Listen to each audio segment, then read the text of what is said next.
When there's nothing left but the fire in my chest and the air that fills my lungs, I'll hold my tears and trade my ears for a glimpse at kingdom come. On the other side of misery, there's a world we long to see. The strife we share will take us there to relief and sovereignty. Oh, by God, we'll have our home again. By God, we'll have our home. By blood or sweat, we'll get there yet. By God, we'll have our home. In our own towns, we're foreigners now. Our names are spat and cursed. The headline smack of another attack, not the last and not the worst. Oh, my fathers, they look down on me. I wonder what they feel to see their noble sons driven down beneath a coward's heel. Oh, my God, we'll have our home again. By God, we'll have our home. By blood or sweat, we'll get there yet. By God, we'll have our home. The road is dark, the way is lost. My eyes, they strain to see. I struggle forth to find a friend to light the way for me. Oh, brothers, can you hear my voice, or am I all alone? If there's no fire to guide my way, then I will start my own.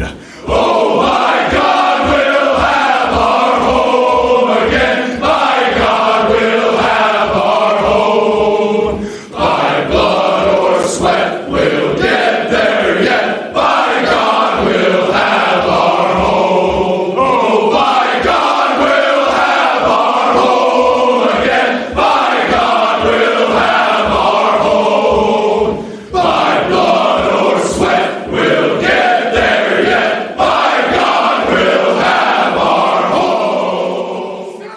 Maximillian von Foch, who is that new character? If you missed out last week, we'll revisit with a little video. Our successful ad. We raised money last week, and we'll be talking about the magnificent success, more success than even I anticipated. A naturific comment that scores big time for white well-being. We'll cover it. Choir boy shot dead in Akron, Ohio. There's a Tasmanian devil, runs away with a woman's phone. Somehow he doesn't get shot to death. And then, if we get to it, a story about blacks who celebrate July 4th, according to a black author, are ignorant or traitors or both. We disagree. Going for your lesson of the day, face Antiwhitism. And we'll cover the word and phrase, concept, forced multiracial harmonizing, and the MP, I don't believe your facts and your data. And we'll have a reading from It's a Comedy, Dammit. Your comments and calls if I don't die while streaming today, sick with COVID. And then there is this. An oily, fast-talking, anti-white lawyer sits down next to a blonde woman on an airplane. The flight is several hours long, and eyeing the blonde woman's jewelry, especially her necklace, he gets an idea. Rubbing his hands together, he says, "Hey, we're on a long flight. Let's play a game." The blonde woman turns to him and says, "No thanks. I'm going to get some sleep." The anti-white lawyer has a long history of defeating white people who aren't anti-white enough in federal court, so he wasn't about to give up. He nudges her. The game goes like this. I ask you a question, and if you don't know the answer, you pay me $5 and vice versa. She opens one eye and says, no. But he's adamant.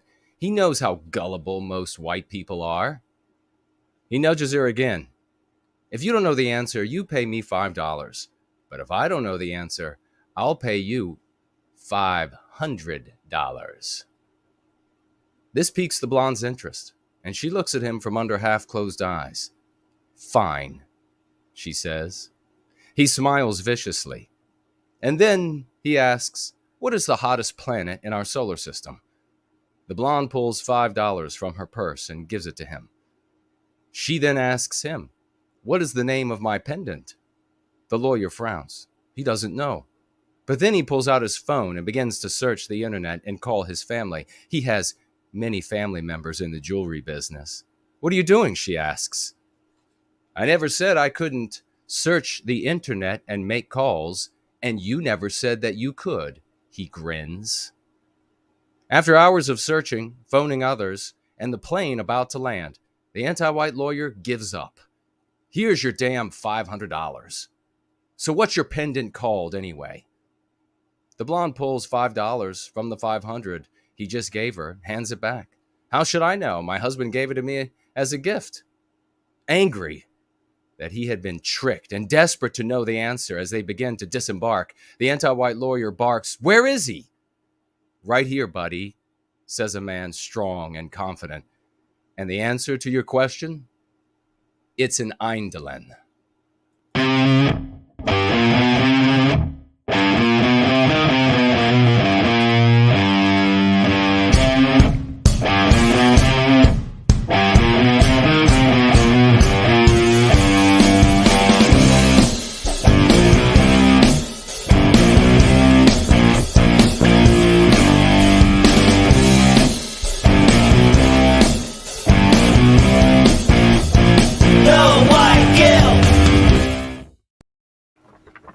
5 o'clock outside the inside the great state of Virginia, once great state, but outside Mordor on the Potomac, 7 in Sydney, 10 in London, and midnight in Moscow. We're going free, even though I'm not going free of COVID.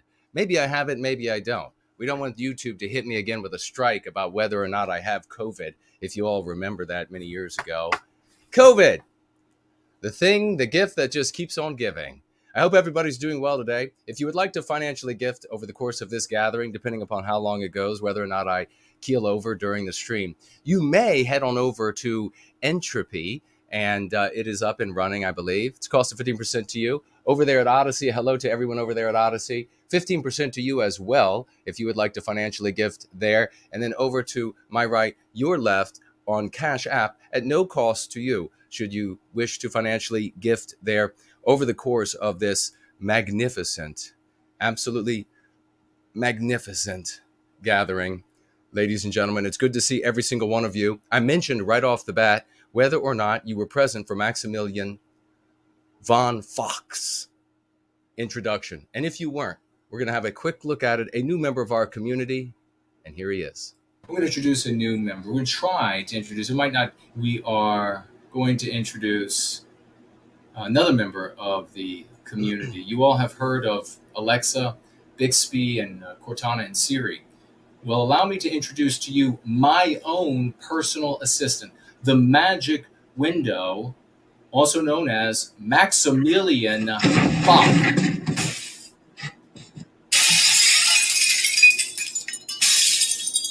Maximillian? Yes, hello.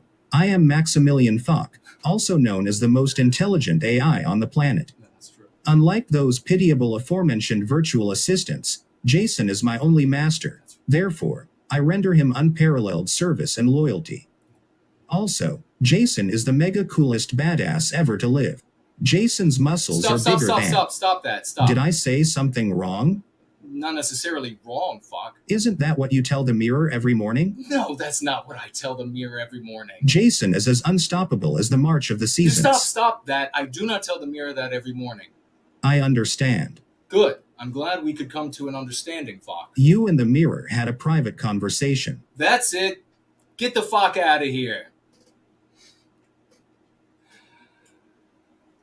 Maximillian Foch, ladies and gentlemen, new member of our community. Few bugs to work out, but we'll make sure that he becomes a great big friend to all of us and helps us out in our time of need. That, of course, was from last week, ladies and gentlemen, when we had our epic 12-hour. I was actually sick during that, and we still did it. We raised a good little sum of money for advertising our new show, Jason Goes Political, over on Gab.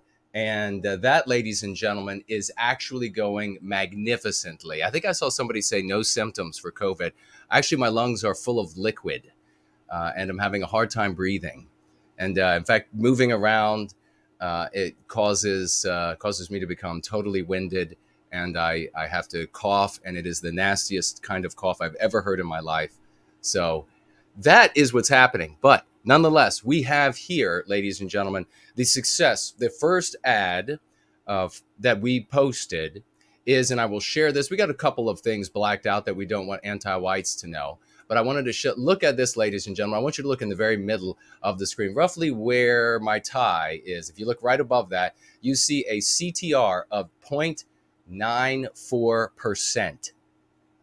Ladies and gentlemen, 0.35 is the industry standard for a passive advertisement of good, of an ad, a passive ad that is functioning well. This is what people pay good money for. Advertisers will pay good money for a 0.35% in passive advertising. We have here, as you can see, 0.94%.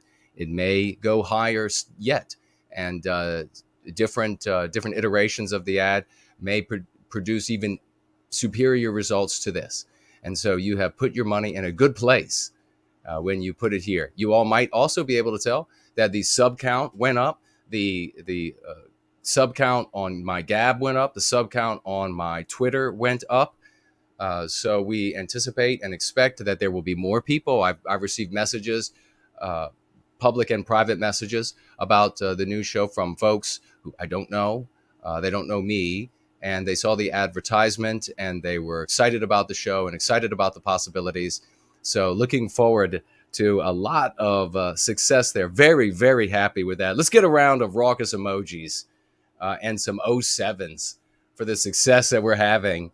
I did want to mention also that you can financially gift. I don't know if I should bother to mention anymore. Nobody ever financially gifts with cryptocurrency. If anybody wants to financially gift with a cryptocurrency, nobody has done so in a very long time. If anybody would like to, nowhiteguilt.org, financial gift tab, you'll see the wallet addresses there. I'm sure it won't happen.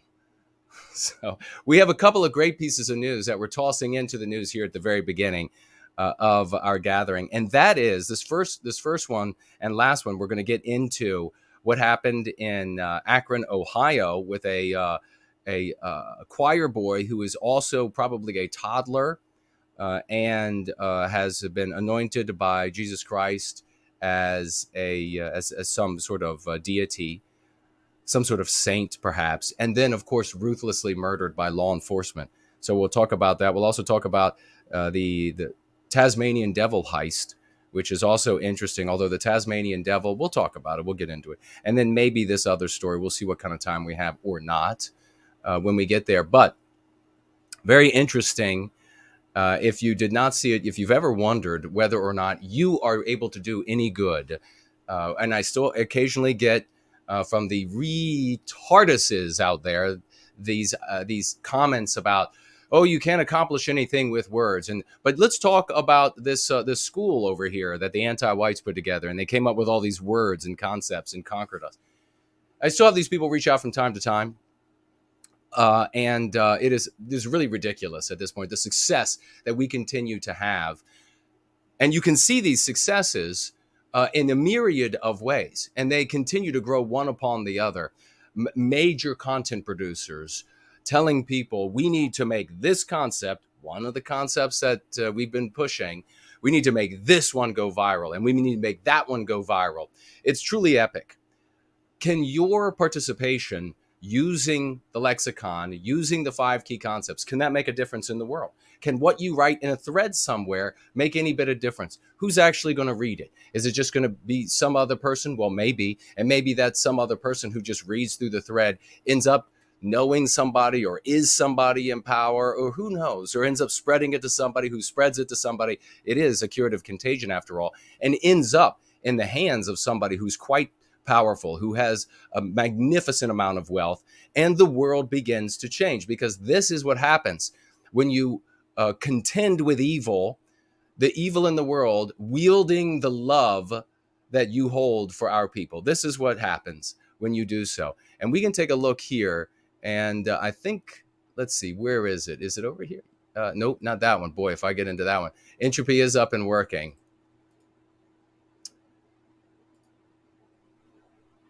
I actually might not have it. I might have closed the tab. That may have happened. The tab may have been closed, but no concern because I have it printed here.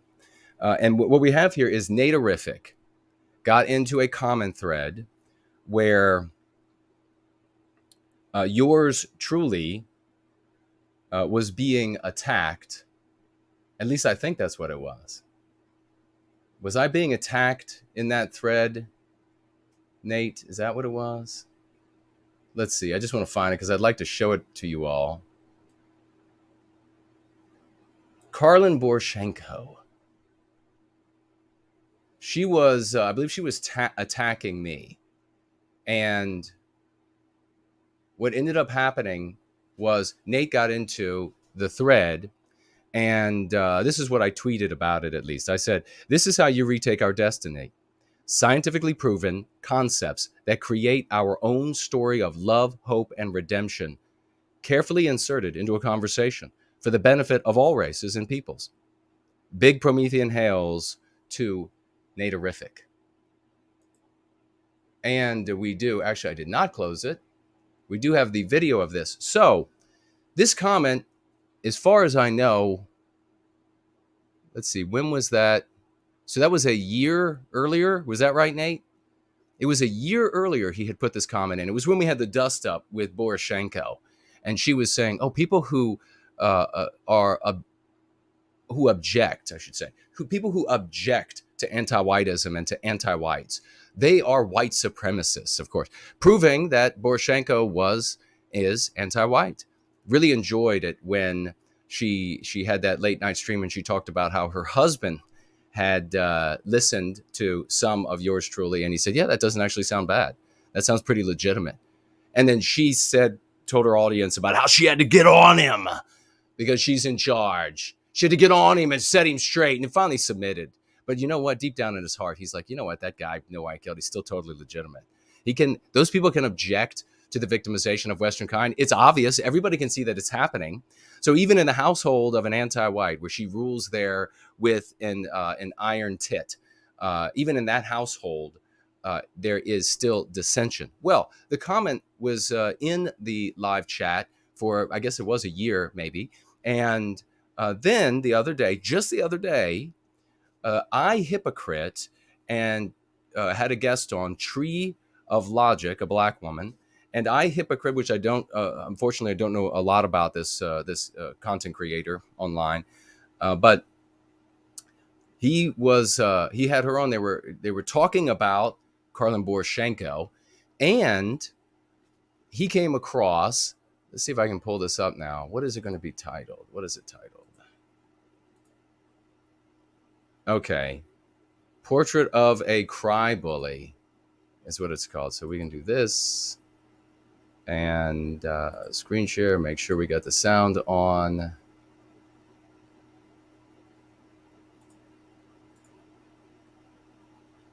Okay, this should be it. What is playing?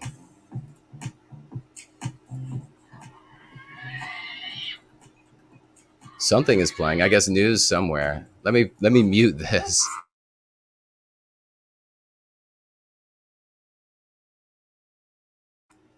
All right. Now we will listen instead to this little back and forth. And you'll see the kind of difference that you can make in the world if you're focused on us, our people, and defending us from those who want to victimize us. If you're focused on the evil in the world, anti-whiteism, which is destroying everything we care about. And increasingly, ordinary folks who would never consider themselves white sympathetic, or maybe in their own households might say, yeah, it's totally legitimate to stand up for ourselves and our history and our rights as white people. In public, they might never say that because the anti-whites dominate everything. The morality of the day is anti-whiteism. It's the anti-white narrative. But in public, they'll be able to say that anti-whiteism is evil and that these anti-whites and the things that they say and do are evil. And that's how we'll end up putting an end to this. You're welcome. Let's hear this back and forth. Whatever, dude. Right, We so don't like them. Right here's a classic example. So she screenshots this comment from on one of her videos, and she says, actual white supremacists trying to normalize language. And then you look at what the person said. They said, white well-being is just opposing the demonization and victimization of Western kind, Western cultures, and Western civilization. The well-being of white people is not linked to the detriment of non-whites. If you believe it is and believe white well-being is wrong, then you are admitting that you think for non-whites to not be at a detriment, then whites must be demonized and victimized. White positive people don't believe in white supremacy, dignity for all, even Western kind. Wow, that was well put. What she found something. She's so retarded. Okay, wait, I got to stop there for a moment. I want to go back really quick, really celebrate, big salute. 07s for Naturific. 07s. How many times you plant something in the world and that, what is it, a year later or whatever, comes back? Or was it the video that was a year earlier? When did the comments show up? Okay, this said June 22nd, 21. And then that says 10 minutes ago. Maybe it was screen captured. Big raucous emojis. So you see, this Hypocrite, ordinary guy, he's obviously not vehemently anti-white. He obviously has some sort of like good character, because he doesn't see this and freak out and say, oh my God, this is, somebody cares about whites. They don't want white people to be victimized. Well, that must mean that they're Hitler, right? He's not saying that at all.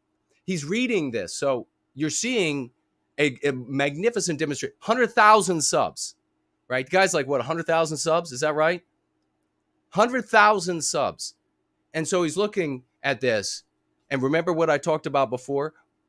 The anti-whites can go out and they can cut down all of the tallest flowers. They can go out and they can find where we are and where our bloom reaches the highest, and they snip that in the social media landscape, and nobody will be able to hear us, right? Well, they can't snip every flower that's higher than the others. And if we have love, hope, and redemption and good faith in our hearts, and we want what's good for our people at the detriment to none, and in fact, it's going to benefit everybody who lives in Western civilization, irrespective of your background, to put an end to anti-whiteism. If we go out there, then all of a sudden, those anti-whites who had such an easy job at YouTube and elsewhere, snipping those flowers, sort of the tall poppy syndrome, is snipping those flowers' heads right off when those channels and that content belong to us. Well, suddenly it's everywhere. Suddenly it's everywhere. Again, you're welcome. So you have this guy, good character guy. He's taking a look at this. He's pointing out what's obvious. And this is what we're looking for in the world, are the people who are noble enough, heroic enough to answer the call to take on the evil of our age. Whether they care about how white or non-white they are, whatever, there is an evil of our age. It's anti-whiteism. Everywhere you go, it's destroying everything we care about under that banner. So this guy comes up here, and I want you to notice something. I really want you to notice something. I don't care how full of water my lungs are. I don't care how full of water they are. I don't care that my temperature is going up. This is some important shit. All right? Because all of these claims that what we are sharing doesn't work, won't work, can't work. Nobody's going to look at these words, these concepts, and use them, Jason. Nobody's, and it takes heroes like Naturific, the people who are above average, who are saying, actually, no, this is actually beautiful. It totally harmonizes with my heart and my intent from when I got started caring about white people, and in this case, America for Naturific. When I got started worrying about Western civilization, it was out of love for Western civilization, for my people, for my history, for my descendants, right? So they come on board and they say, absolutely, this is the direction that I want to go. And we have these concepts scientifically proven to work. And these people say to me, not a single call to me, right? Nobody calling from all of these decades about how it can't work, Jason. These people, I still had people just yesterday a guy messaged me yesterday. Another one of these antag bastards. Can't work.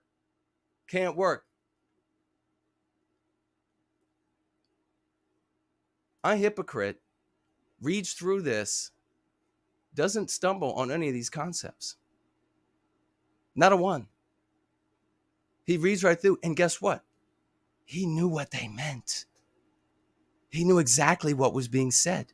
So did Tree of Logic. Knew exactly what was being said. Oh, they're not good. People aren't going to be able to understand you, Jason. This ain't going to work. You can't create your own story. You can't have your own concepts to defend your people. No, it can't work. Really? This guy right here seems to know exactly what's being said. She seems to know exactly what's being said. And they seem to be fine with aligning with it. Let's listen again. To normalize language. And then you look at what the person said. They said, white well-being is just opposing the demonization and victimization of Western kind, Western culture. Okay, wait a second. Why didn't he stop at white well-being and say, what's that? Why didn't he stop? Why didn't he stop at Western kind? Western kind is never going to catch on, Jason. Nobody knows what that is. Fuck you. Every one of you. I might end up cussing a little bit today because I'm sick as shit. All right? I have a little less patience. I saw that video the other day. We'll talk about this video yesterday. This little white girl in Australia saying, I don't want to be the white people. I don't want to be the bad people. I want to be the brown people. Well, I'm really fed up. I'm really fed up with these POSs, these shit stains saying, can't work, Jason. Can't work. Can't work. Don't watch that guy, though. Don't talk about him. Don't listen to anything he has to say. No, just stay over here where we celebrate the victories of this Republican or that Republican, or we pretend we LARP all day long as black and white footage. You fucking losers. You're just a bunch of losers. We've been succeeding and succeeding and succeeding. You're going to tell me it doesn't work. Nobody's going to know what that is. March around like some goose with rigor mortis. That's what you got to do. All right. So he just read white well-being. He just read Western kind. You know what? For all those people out there that want to just hammer on black people all day long about how awful they are, you want to look at all the data all day long because you're nothing but a doom documenter, a doom dissector. You want to sit down and pretend like you're intellectual. You want to look at, oh boy, look at all the stats. Look at how much of this. And you want to talk about their IQ? Well, she seems to get it. Are you white? Because you say since you're white, you're better than she is. But she seems to get it. You think nobody else can get it. You and I need to get together in person. Because I could straighten things out real fast. Maybe while I'm sick. So I can leave you with a little something. It says white well-being just opposing demonization, victimization of Western kind. He's not choking. She's not choking. None of them said, hold on. Wait up. What? Those aren't real words. Those aren't real concepts. No, didn't say that. Let's keep going. Cultures in Western civilization, the well-being of white people is not linked to the detriment of non-whites. If you believe it is and believe white well-being is wrong, then you are admitting that you think for non-whites to not be at a detriment, then whites must be demonized and victimized. White called dialectic.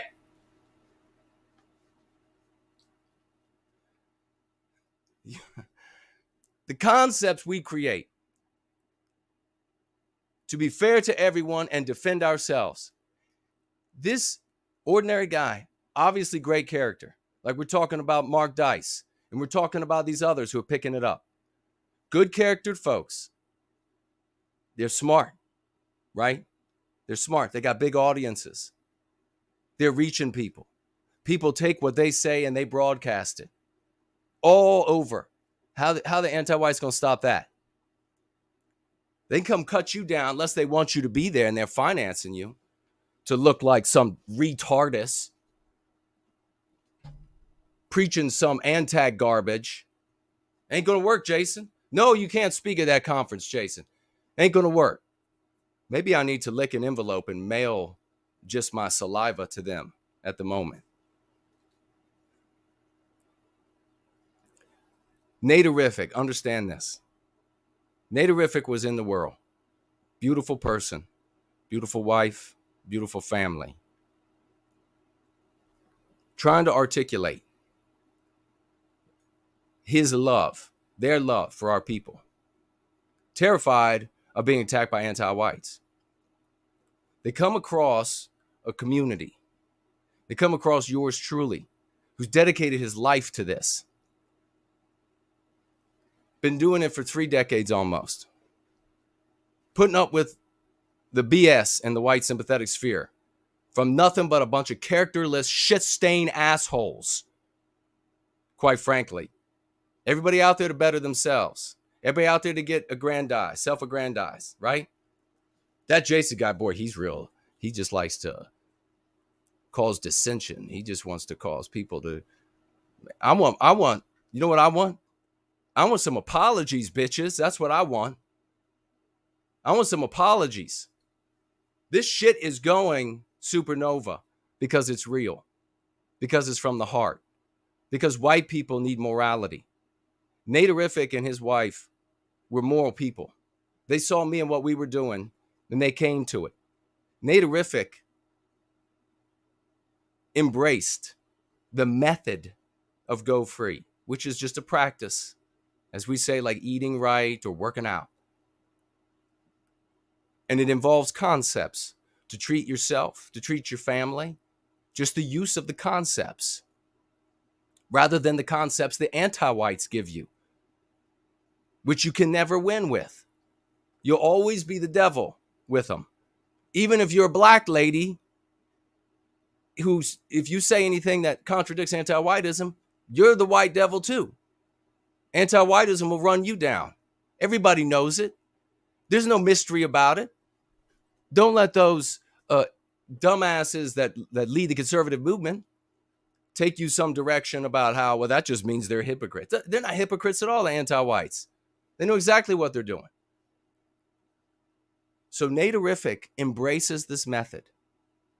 And then, out of his heart, he writes this honest, intellectually honest, morally honest message using the concepts that empower you, that empower everyone who stands up against anti-whiteism. And then, however much time it is later, this guy with 100,000 subs, and this, I don't know how many subs she has. I understand she's pretty popular, but I don't know what she's been doing or whatever. But they're both on there. They look at this, all of the words they understand. And when they read it, he laughs at the position that the fat bitch was taken, the fat anti-white bitch was taken. Why? Because the argument that was employed is true, is honest, and destroys anti-whiteism. It made perfect sense. And then you hear this woman's response. Positive people don't believe in white supremacy. Dignize white positive people don't believe in white supremacy. Dignity for all, even Western kind. Wow. Okay, so white positive, he didn't choke on that either. He didn't choke on Western kind again. And here's Tree not choking on any of it either. That was well put. What she found some. She's so retarded, dude. She called him a white supremacist. That was well written, very articulate. I actually, well said. I totally. What am I a white supremacist? Because I support this comment 100%. Like 100% support everything that's being said in this comment. That's why I love you, Tree, because you don't. All right, that's magnificent. 07s, big salutes for Natarific. What a champ. It could be you next. You could be the next one who writes from the heart, using the concepts being an hour story, that then who knows who reads it? Who knows? Who knows? And then it's another person, and then it's another person, and the anti-whites end up having to adopt the concepts to be able to speak to us and our position, and then they lose when they do so. And then it's another person, and then it's another person, and we recapture more and more and more of our destiny. Everybody who wants to continue to say it's not going to work, nobody go over there and listen to No White Guilt. Everybody who continues to stand in the way of this recapture of our destiny, I'll happily meet you in person. Let's just meet in person. And if not, then I know you're somewhere in Tel Aviv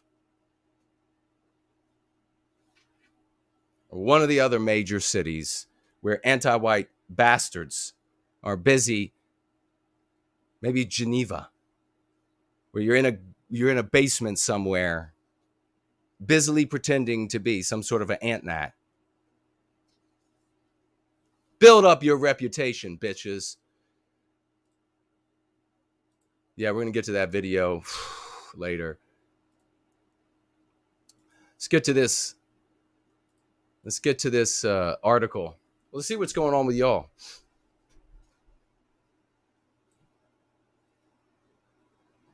I'll say hello to you all. And you all give me your thoughts.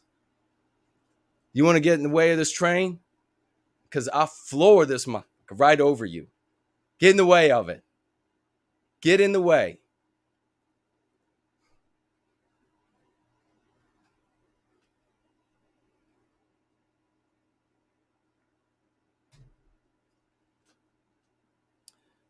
All right, let's see. If you tag me, I'll look at what you have to say. Rise of the Right says, evening, Jason. A good evening to you. The great biospirit of the West is here. Good evening, says Kent. Great to see you. Anybody else out there getting pissed off? A happy Independence Day to all of you, especially since the anti-whites hate it so much. They hate it more and more every year, don't they? They want to replace it with Juneteenth. That's what they're working at, replacing it with Juneteenth.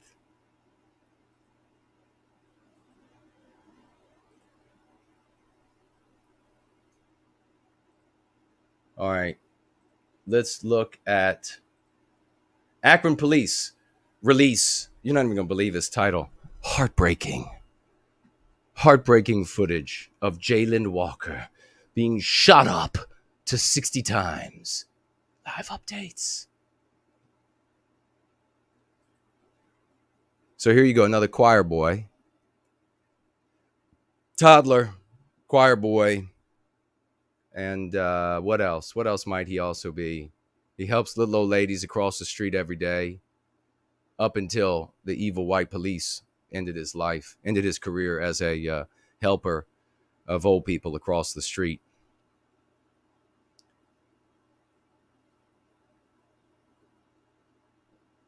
Dom says, Mark Dice also mentioned the word anti-whitism many times. Yes, indeed. He continues. He's a great champion. Akron, Ohio. Authorities on Sunday released heartbreaking video of the fatal shooting of a black motorist, Jayland Walker, in a hail of bullets, minutes after Akron police say he fled a traffic stop last week. So what's obviously happening here? What's happening is that anti-whites in the media want to build up another one of these cases where anti-whites of all races can get into the streets, anti-white terrorists, and begin destroying cities, destroying lives, destroying businesses, killing. There were The last time they did this, there were deaths, there were rapes, there were all kinds of things. I know a few pedophiles died as well on their side, sex offenders on their side. I get it. But there was quite a bit of damage done. And it seems that, the Democrats are hard pressed to try to win anything in November because everything is shit. Everything is wretched. Everything is garbage now. Everything is squalid and abject now. Gas prices through the roof. Food prices a double to triple digit percentage rise and affecting everyone. But hey, what the Democrats can do is they can just suddenly make a big deal out of just a black motorist. That's what he was. He was a black motorist. That is what they want to tell you. From this news, USA Today says he's a black motorist. And they just shot him 60 times for being black and in a car. But let's see. They know, by the way, that the vast majority of people only read the headline and then, like a first paragraph or so. The 8 officers directly involved in the shooting have been placed on administrative leave. This is despicable. Absolutely despicable. And the city canceled its 4-day 4th of July. When we recapture our destiny, it's going to be illegal to call it the 4th of July. I mean, I'm sick of this shit. It is Independence Day. It is Independence Day. White people got our independence from the Crown of England. They canceled the Independence Day 4-day Independence Day festival as stunned residents and city leaders await the results of an investigation into Walker's death. Now, nobody else would read beyond that point, would they? Nathan Lentini is here. He says President Kohne. He's psychic. If you weren't aware, he is psychic. So that might mean good things for us.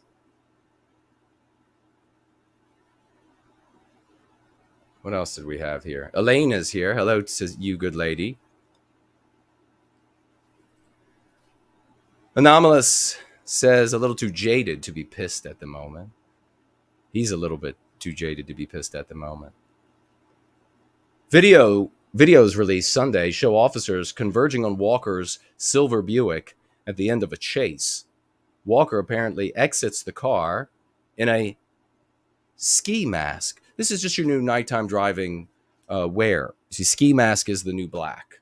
And it used to be, like back in the 70s, I think it was leather driving gloves.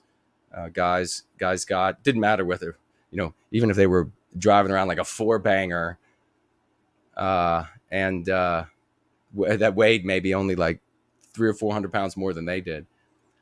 They would put on leather driving gloves, made them cool. Well, now the cool thing is to drive around at night with a ski mask on. So, I mean, what is it, against the law to drive with a ski mask? Is that all this guy did? Driving around with a ski mask? Let's burn down Whitey. Let's destroy Western civilization.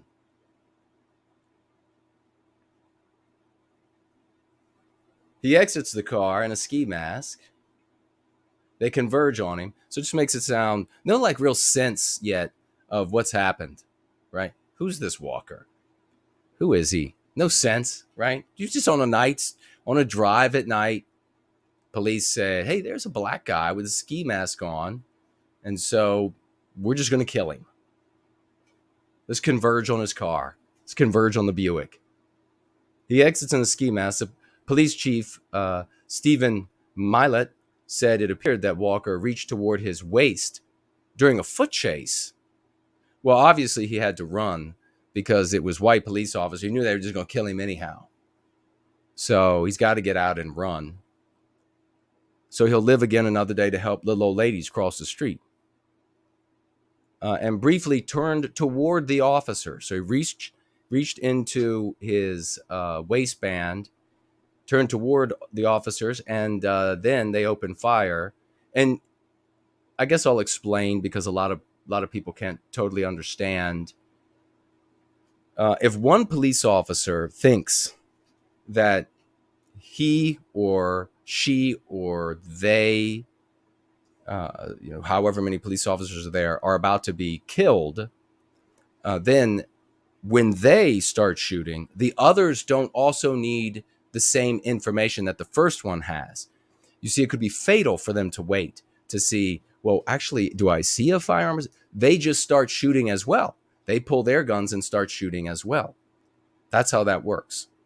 So if one officer thinks that shooting is necessary to live, then the other cops are just going to say, okay, shooting is necessary to live, and they will begin shooting.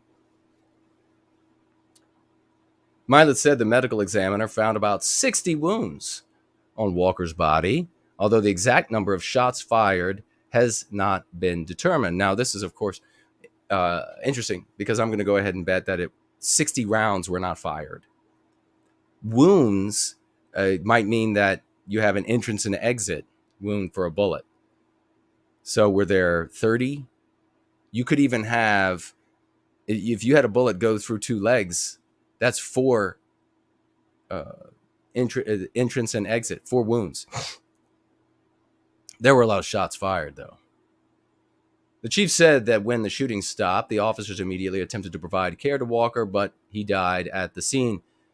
The Ohio Bureau of Criminal Investigation is conducting the investigation at the request of Akron police. Okay, so no word yet. So this was a pursuit. This was a pursuit of this choir boy. And I didn't have time to look up what he had done, why they were pursuing him. Was the car seen at a robbery? I don't know. I don't know what's going on. But he was wearing a ski mask. There was a high-speed pursuit and chase. And during that chase, he, according to the police, shot at them. He fired a gun at them. This is according to the police. In the car that he got out of and ran away from, there was a firearm. Probably the one, if the police are right, probably the one he used to shoot at them as they were chasing him. So they're chasing somebody wearing a ski mask. Might have been hard to tell what race he was. But they'll still, anti-whites will still be able to say, well, of course they knew he was. Well, they looked up on the registration. They just assume it was the driver was, the owner was black, so it must be the owner of the car. And so therefore kill him, right? Come on. But you know how this is going to be crafted by the anti-whites. You know how they're going to handle this. So the gun that the police say that he shot at them with, although at the time that this happens, he gets out of the car and he runs. They go running after him, and it's a foot chase at that point. And they believe, of course, they're going to believe the gun that he used to shoot at them is on him. If not that one, then another one. Maybe he's got more than one. They don't know how many guns he has. But the choir boy is out there at full pursuit, sprinting from the police. And at some point in that chase, he ended up appearing to look like he was going to turn around and shoot at them again. They're claiming he shot at them before. So they thought he was going to shoot again. And that, of course, would elicit a lot of gunfire. They're not going to wait. They're not going to say, let me get shot first. Let me be maimed. Let me be blinded. Let me be killed. Let me be turned into a vegetable. Because I just want to make sure that I'm not misunderstanding this person who might be black. I'm not sure. They got a ski mask on. Just want to make sure that this person, just in case they're black, is really trying to kill me before I defend myself. Let him have a couple good shots first before I defend myself. He already had a shot while they were driving down the road, apparently, according to the police. Again, I wasn't there. But let's let him have another go. Let him have another go. Maybe if he turns around and really aims real good, he'll get one of us. Then I'll be sure. Just hope it's not me. So get ready for this to be shoved down your throats. This choir boy, Jayland Walker, choir boy, toddler, and get ready for the pictures and get ready for, in the media, get ready for them to lighten his skin tone in his baby pictures. I'm sure it's going to be like a 9-year-old picture or something like that. They're going to all come out and say, he didn't ever do anything wrong. He's such a good boy. Well, what about this long criminal arrest record? It was because of the white man. put him into a situation where he had to act like that. Otherwise, all he did was help old ladies across the street all day long. Now, in similar, let's see here. In similar news, and now, before I show this, the footage I'm about to share may not be suitable for children.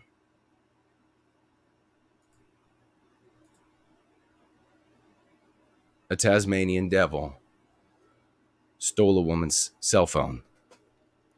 Now you'll note here that the phone is in the Tasmanian devil's mouth. So clearly, the Tasmanian devil, the little black devil, has stolen the cell phone. Now I cannot play the video because I'm sure USA Today, who writes the shit that I was just reading from, would immediately reach out to YouTube and request something horrible. But we can jump forward and see. I think, let's see. So you can see there, look, he's got the phone in his mouth. There's the foot pursuit. This is the foot chase. I mean, this is identical to the previous story, is it not? This little black devil, Tasmanian devil, there's a foot chase here. He's got the stolen goods. You can see, look, the camera's shaky. This is just like, the old cop show, right? Look, you can see, and then look there, this white bastard, this white devil is trying to stomp on the Tasmanian devil. And he didn't do anything wrong. There he goes. Look, he's just trying to get away. He's been oppressed. Look at him there. You see the evil on his face? Man, that Tasmanian devil. But there's good in his heart. He helps the little old ladies across the road. But you know what? You know what happens in this story? That little black devil, he gets home. He doesn't get shot to death. Why is that? Not wearing a ski mask. Doesn't have a gun. Shooting at police. Maybe that's it. Maybe this is a lesson for that community in Akron. Be right back.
lives now. Sorted goes all the same. Doesn't matter where you go, 'cause the truth remains. Guard the mind now, so the gold will turn to sand.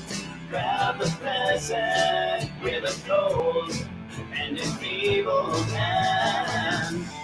Try all the ways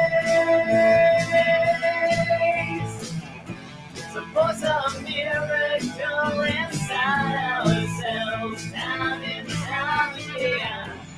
Left out the way to build a better you, a better me, so much more than we used to be. But now we cannot better what we need. Hold the line now. We're on an old and hallowed ground. Don't retreat back from the goblins and their horrid sound.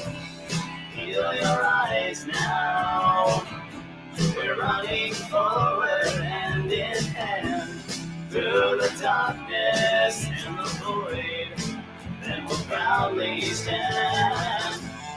We now decide to take the bit back in our teeth and find the miracle again. The women knew, the children too, when men fought back the rapacious few. The final importance of longing our hope too.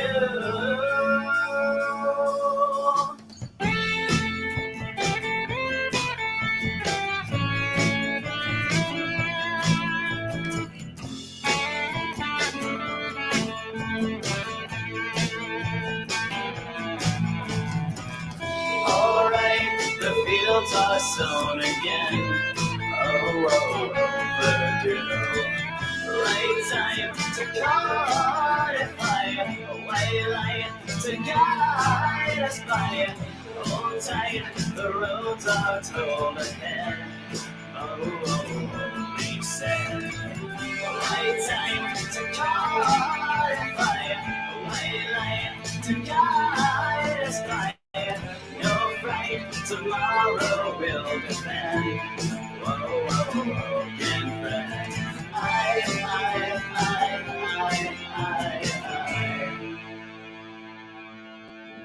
Drowning in the argument, the anti-white says, what exactly is anti-white? You have got to be animated with the righteous passion of reclaiming our destiny. We are the heroes of this era.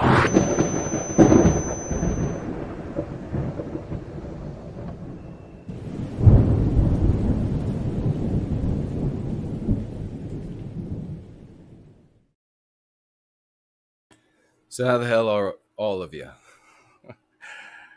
Is the mic working? Is it the right mic? Video working? Great to be in this cozy little get together with everybody. Scott's here. Great to see you. Nathan says, you got a little gift in Cash App. Thank you, brother. He says, thanks for all your support, brother, and pioneering work for Western kind. God bless you. Happy Independence Day.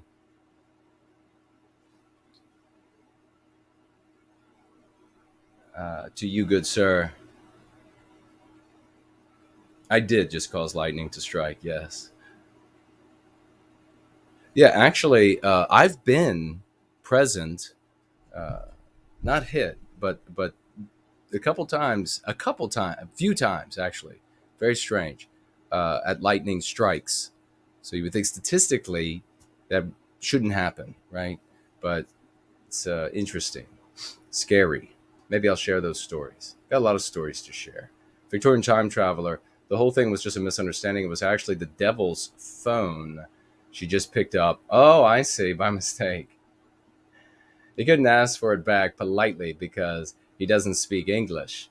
Well, you see, there's a benefit to learning the English language. Then he was a cute little guy. They make a nasty sound. But hey, he wanted the phone. Let him have the phone. Rick says, ever since discovering your channel, I've been able to make a difference and reach, wake up family members and friends I never thought possible. Listen to that, folks. Thank you dearly and be well. God bless you, man. Thank you for that testimonial. That's really valuable. I really appreciate that. I'll read that again. Ever since discovering your channel, I've been able to make a difference and reach, wake up family members and friends I never thought possible. Thank you dearly and be well. God bless you, man. Thank you for that. I appreciate that. All right, we'll take a look at the financial gifts here in just a moment. But I think there was a real lesson there for the folks in Akron. If you don't wear a ski mask and shoot at police officers and then run away from them into the dark, and who knows what else was going on before, like why was he being pulled over? Maybe driving around a ski mask. That would be the kind of thing that would get the attention of police.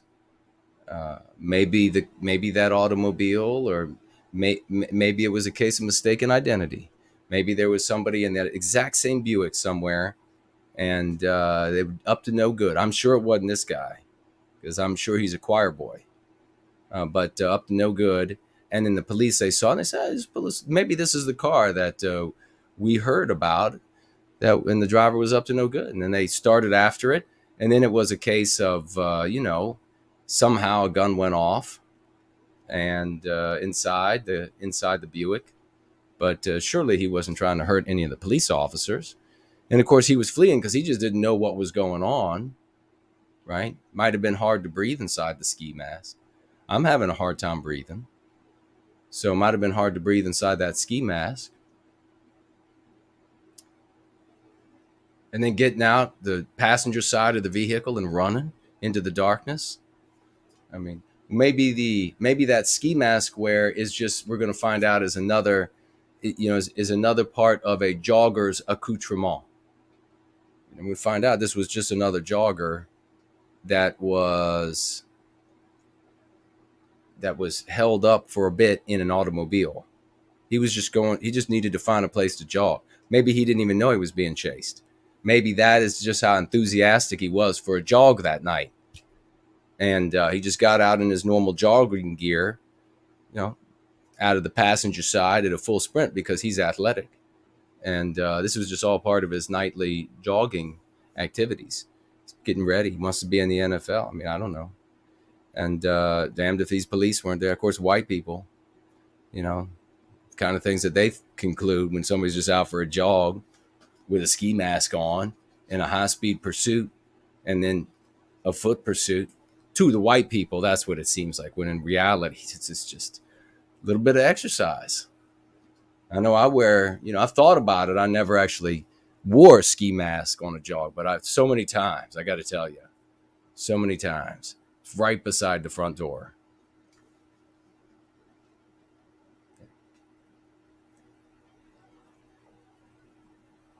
But, the little Tasmanian devil, he went home. He's home tonight. And Walker's not. He's not even walking. Maybe if he had tried to walk away from the police, that would have been better for him. Our Going Free lesson of the day, that was Alma Lahar, by the way. It's good stuff, right? We haven't played him in a while, but that's because I just got too much stuff to do to think of everybody. Wish I could. If I had help. I used to have help. I don't have help. So Go Free lesson of the day is face Antiwhitism. Let's have a look at that. Jayland. Jayland.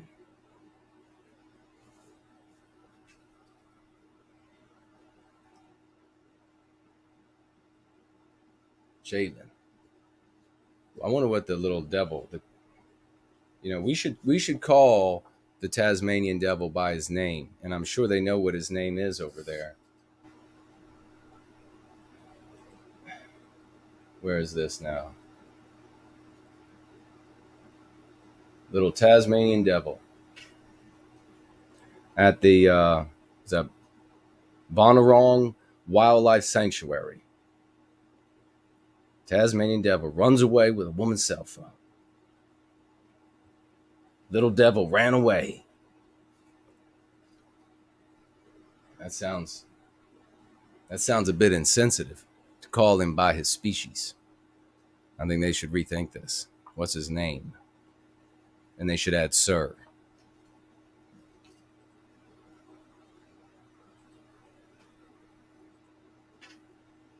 All right. Face Antiwhitism. This is on page 170. Second edition, iteration 2 of Go Free. Facing Antiwhitism is an exercise for developing and deepening the knowledge and skill sets you have acquired by going free. Facing Antiwhitism increases your confidence and breaks your fear of expressing skepticism and disagreement. Moreover, by facing Antiwhitism, you learn to withdraw the, quote, moral authority you have given the regime. So it's an extremely important step to the process, to this practice, this method of going free. It's an extremely important step because over the course of your life, for a great many reasons that I'm not going to articulate, you have given moral authority to the government, to the church, to universities, to your alma mater, to your private school, to the lodge, to etc., to the media, to that box. Well, I guess it's not quite a box anymore, is it? It's sort of still box-ish. The television. Anything comes out of television, so many people think it's the truth, it's real, because it comes out of the TV. It's insane. But you have to withdraw the moral authority. So that means you have to disagree with. That means you have to face the anti-whitism. See how this works? You have to face it. You have to disagree with it. And there are ways you can do this to build up your confidence and to withdraw that moral authority. You see, this is one of the things that people are there are too many midwits out there whose voices are too loud. They shouldn't be talking. And it would be nice if we lived in a world where somehow everyone would know that someone was a midwit. And as soon as they shared their opinion at variance with brighter opinions, that everybody would just say, shut up, we don't want to hear you speak anymore. But that doesn't happen, especially throughout Western civilization, because we're all reared with this idea that everybody's vote is just as good as anybody else's vote. And that is horse shit. It's total horse shit. And so you see these people who will say, oh no, you have to disagree with the authority, this anti-white oligarchy, these anti-white governments, police forces, etc., military, reservist forces. To disagree with that, you have to go out with some alien flag. You have to go stand out on a street corner. You have to tell them that you are at war with them. You have to burn your country's flag. You have to do these sorts of things so that they have a very good understanding that you are opposed to them. And that is being so dumb. I cannot begin to say how dumb that is. I know a lot of people tell me, don't tell other folks that you're dumb. This is dumb. I mean, I agree with the don't tell other people that they're dumb most of the time. I've done, sometimes midwittery and certainly midget wittery drives me insane. But this idea that you go out and you tell the authority, the people who control whether or not you can be legally killed or effectively killed by put into a cage for the rest of your life.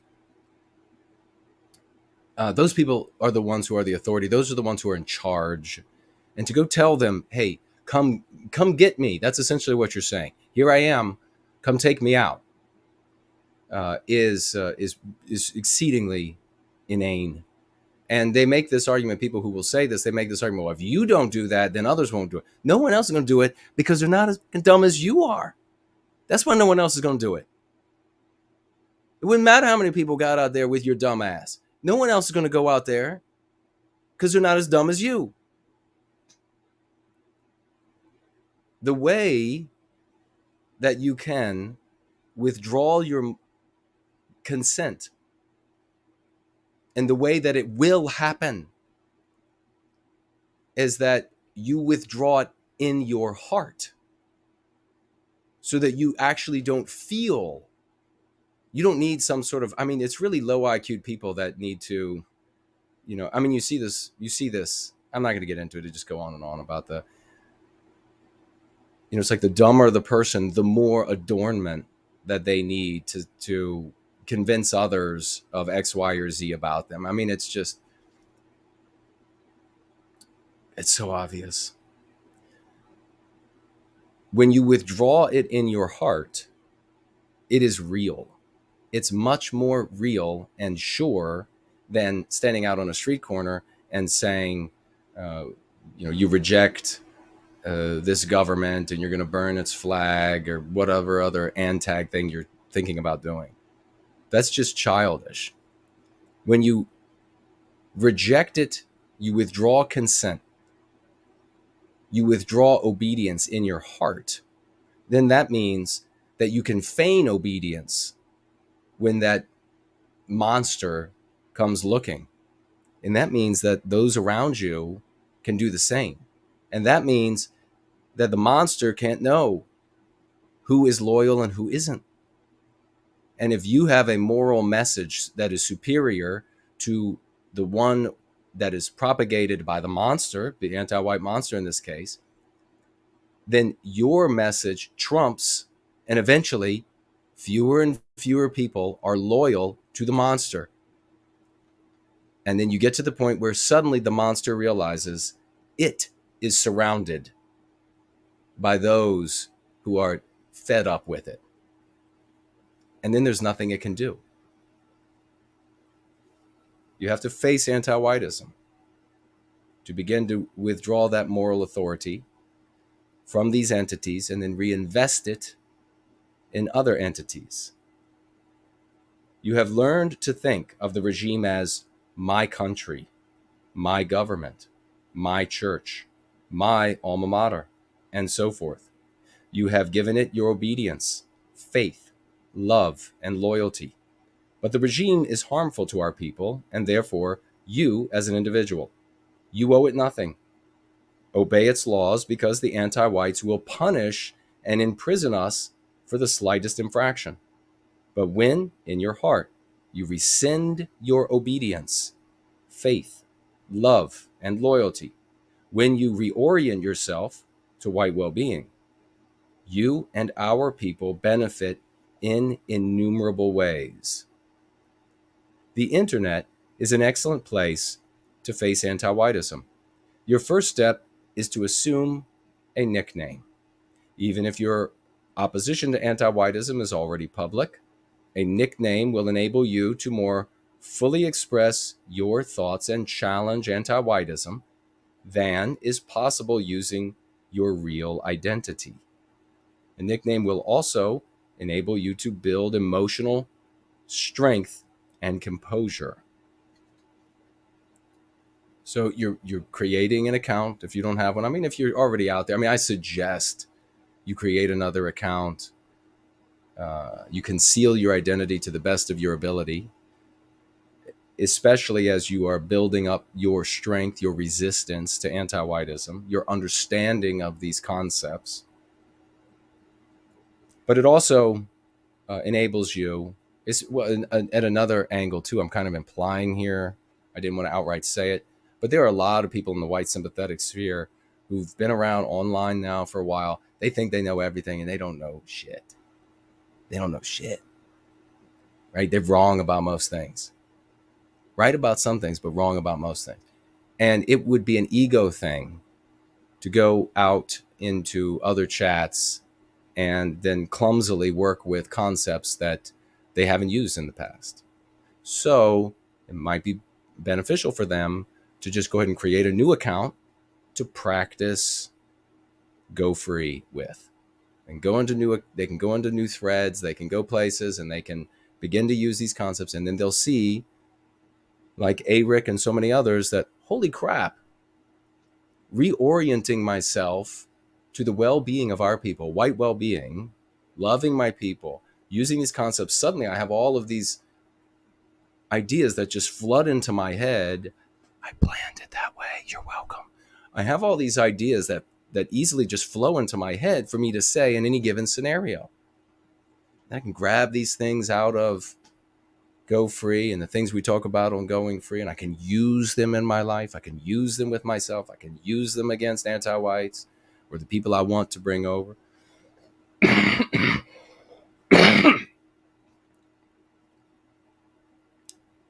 And then you'll get better. Just like with anything, you've got to do it to get better. Anybody out there did something they never practiced and they're just awesome? I don't know what that might be. Spitting? I don't know. What could you do where you don't practice and you're just awesome? I would think you got to practice.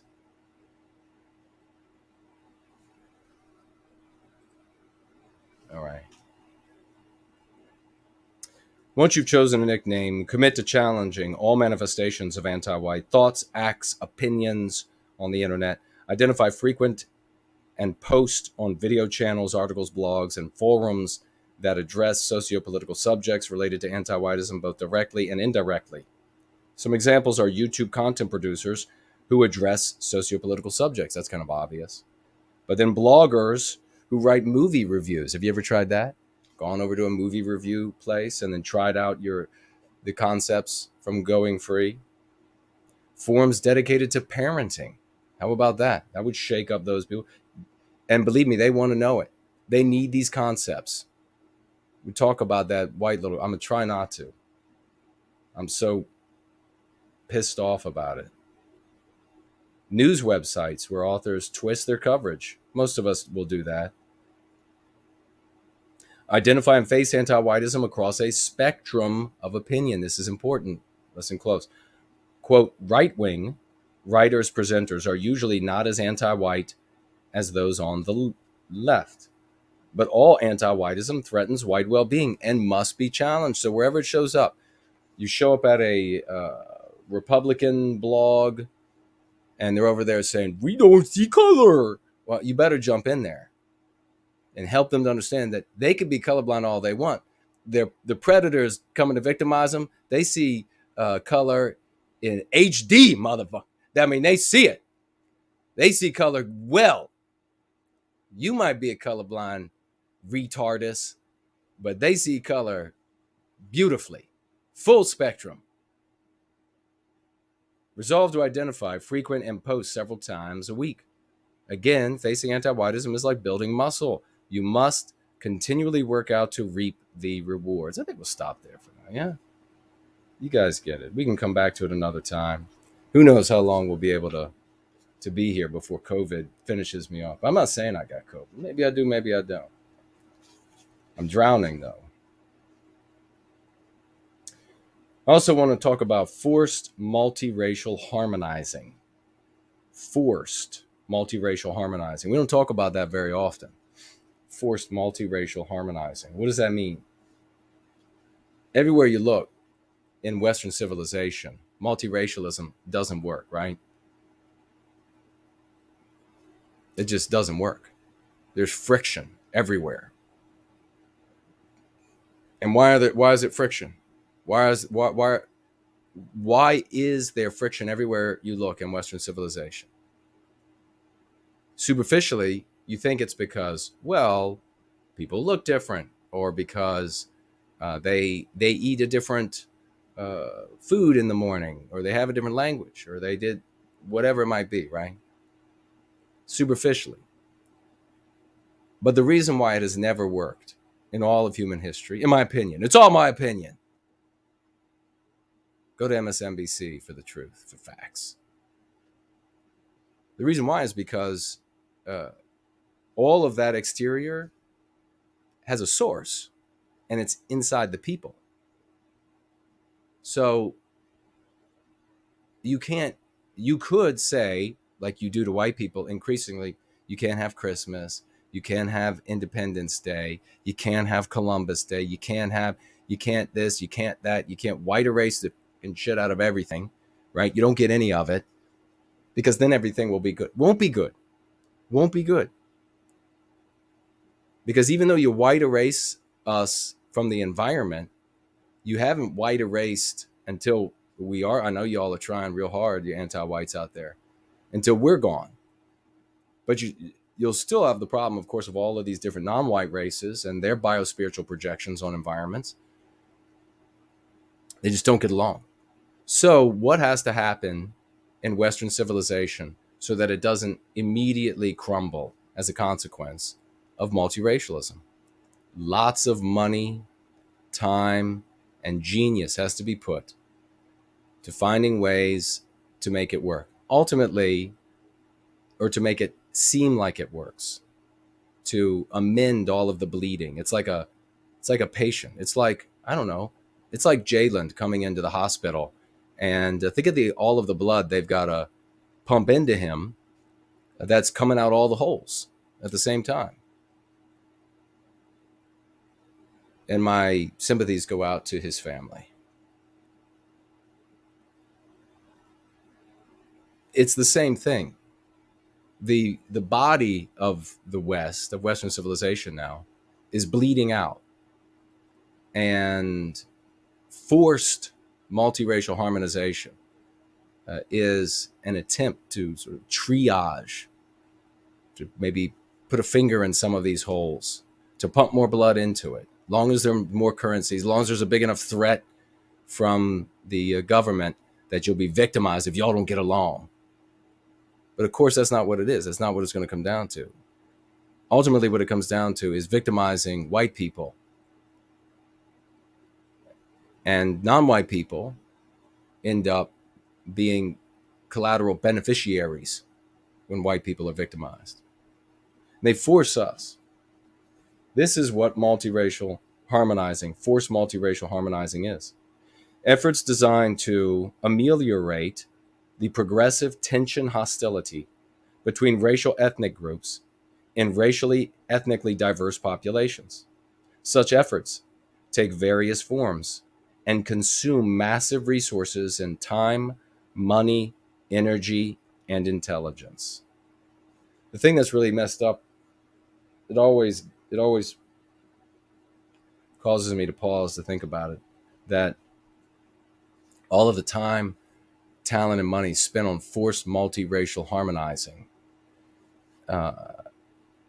if that money and genius had been used elsewhere, if it had not been put into a kiln and just cooked away, which is what's happening, how many diseases might we have cured?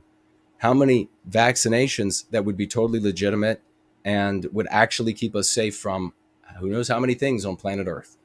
Think about never getting sick again. On and on.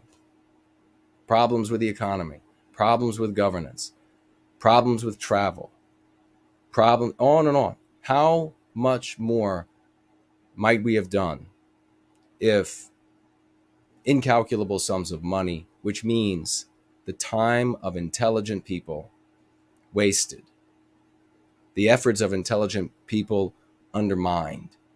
It's impossible to fathom. That's how big it is. It's public and private sector departments, classes, codes, laws, trainings, professions, and punishments. It's just endless. Everywhere you look in Western civilization, your entire life. You're a white person, you live in endless, recurring fear that you're going to have to attend another anti-white obedience training at university, at your grade school, at your job. And if you don't act just right, if you don't villainy signal just right, if you haven't hired enough non-white, if you haven't discriminated against enough white people by hiring enough non-white people without considering white people for jobs or promotions, then it's your ass that is going to suffer. And that means your family. That means everybody you care about. Forced multiracial harmonizing. The MP today is one that when you try to use a lot of data with anti-whites, one of the things they'll do, they don't care where it comes from. They'll just say, don't believe it.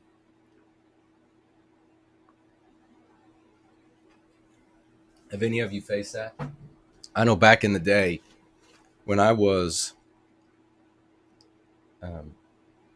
had put faith in and tried these other approaches, like we just hit people up with endless facts. That's about X, Y, or Z in the world. Anti-whites, they would just say, man, I don't believe it. I don't believe it. That's your racist facts. Then they'll say, you have your truth, I have my truth. MP, I don't believe your facts and data. That's not true. I don't believe that. This is on page 230. MC, for you to consider a meme curative is, you mean you don't want to believe it because you're anti-white. You mean you don't want to believe it because you're anti-white. How did you used to respond to that? Did you used to go out there like a conservative content creator, Con Inc., or Republican shill bastard, and say, well, I'll go out there and I'll find their own data, and then I'll use their data on, then I'll have them, as though the person you're talking to has integrity? How fucking dumb are you? You were dumb. You don't have to be dumb anymore because now you're going free. That was dumb. I was dumb when I used it. And then I said, I'm not doing this anymore because I'm not dumb. So I'm going to do something else. These people don't have integrity. They're not going to say, golly gee, you got me. That's right. That did come from our agency. You mean you don't want to believe it because you are anti-white? Refielding the conversation to the question of their belief or disbelief is based on how anti-white they are. Then you get to decide whether they've proven or not whether or not they are anti-white.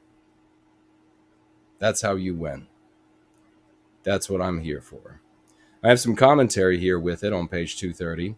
Such a person denies evidence that contradicts and disproves the anti-white narrative. Such denials are proof that they are anti-white. You can also share with such a person that the truth does not need him or her to believe in it. It's still the truth.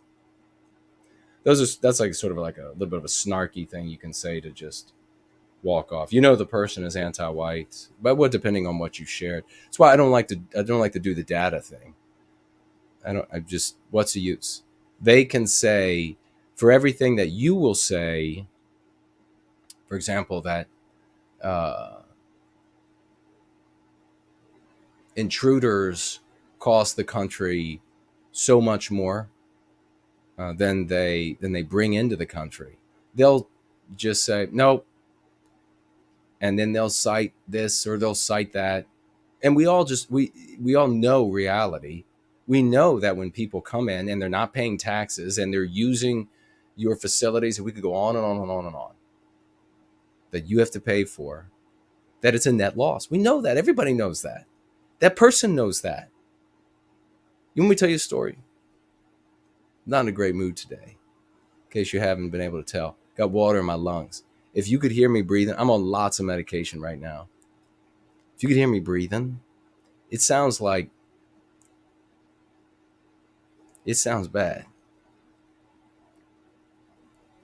And there were these people, well, how can I say it? So many months back, a bunch of people were brought in. The Biden administration, Democrats, did a terrible job in Afghanistan. The United States should have never been there, in my opinion. We should have never had one young man even have to hear a gunshot fired in Afghanistan, much less all the horror that's happened there and the horror that befell innocent Afghanis. Shouldn't have been there. So the Democrats and the Biden administration, they totally collapse all of the in full retreat in Afghanistan, and all these allies of the United States all butchered by the animals there that were taking control again. And I'm sure there are a bunch of good people that were taking control over there as well, just in case, because the anti-whites, the ear's against the door. So I'm sure there were some really holy, noble, heroic people who reclaimed Afghanistan after the United States left for Afghani people. But there probably were a couple monsters or two as well. So then there were a bunch of people who wanted to flee from Afghanistan, and maybe some of them were legit and some of them were just assholes that just wanted to get out of that shitty life and they saw a way out. But nevertheless, they were shipped across the United States, something the American people were not asked and didn't want. Same thing happening for white people across the Western world, and completely destroying our civilization as we know and understand it and build it and make it and love it and need it to be that way, so that we can derive the spiritual strength to continue living from it. And they shipped them right outside of Washington, D.C. here. They put up all these, it's weird. Like all of these like walls and government vehicles. And because there was all this disease that they were worried about. And the people who were going out working for the government, like in some of the local shops around there, they had like these very strange suits on to protect them from the things that I guess these people might have that were being brought in. And then they moved a bunch of them away, and they couldn't stay in that building forever, paid for by you and me, taxpayers. And they moved out to different parts of the country, maybe your neighborhood. Maybe you'll come into close personal contact with one of them. I'm sure it'll be a good moment for you both. And some of them, though, didn't go. You get shipped all the way around the world, and they're like, you get to live in this big old building for a while, and then they say, okay, now you got it. And I guess these ones said, no, just want to stay here. It looks like affluent enough to beg here. And so they're out on the street corners, these folks, and they look like they're from, like they were just kind of teleported right from Afghanistan. And then, boop, they're like they're right on the crosswalk intersection. They're out there begging for money. And, but I don't know where they go and stay at night, by the way. I mean, they're much cleaner, and like they have a facility to be in during the day, probably paid for by taxpayers, because all these new white homeless people I see are dirty. They look like they clean themselves up, but they look like they live outside. These people don't look like they live outside, okay? Their clothes are like going through a washing machine, all right? Anyhow, all that, saying all that is to say this. They're standing at the street corner begging. And I'm pulling up to take a right-hand turn. Left-hand turn, car has to stop. Right beside these people have been teleported from the other side of the world, and they look Afghani to me, begging out there on the street corner. Used to be like these little myrtle trees. Would just be wonderful. You got the flowers are on them, and the crepe myrtle flowers on the ground. Now there's Afghanis begging, and car sitting there at that light to take a left had a couple of bumper stickers on the back that indicated that they were anti-white.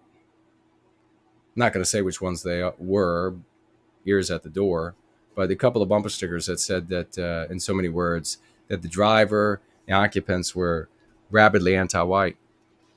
And yet they weren't giving anything to these Afghanis.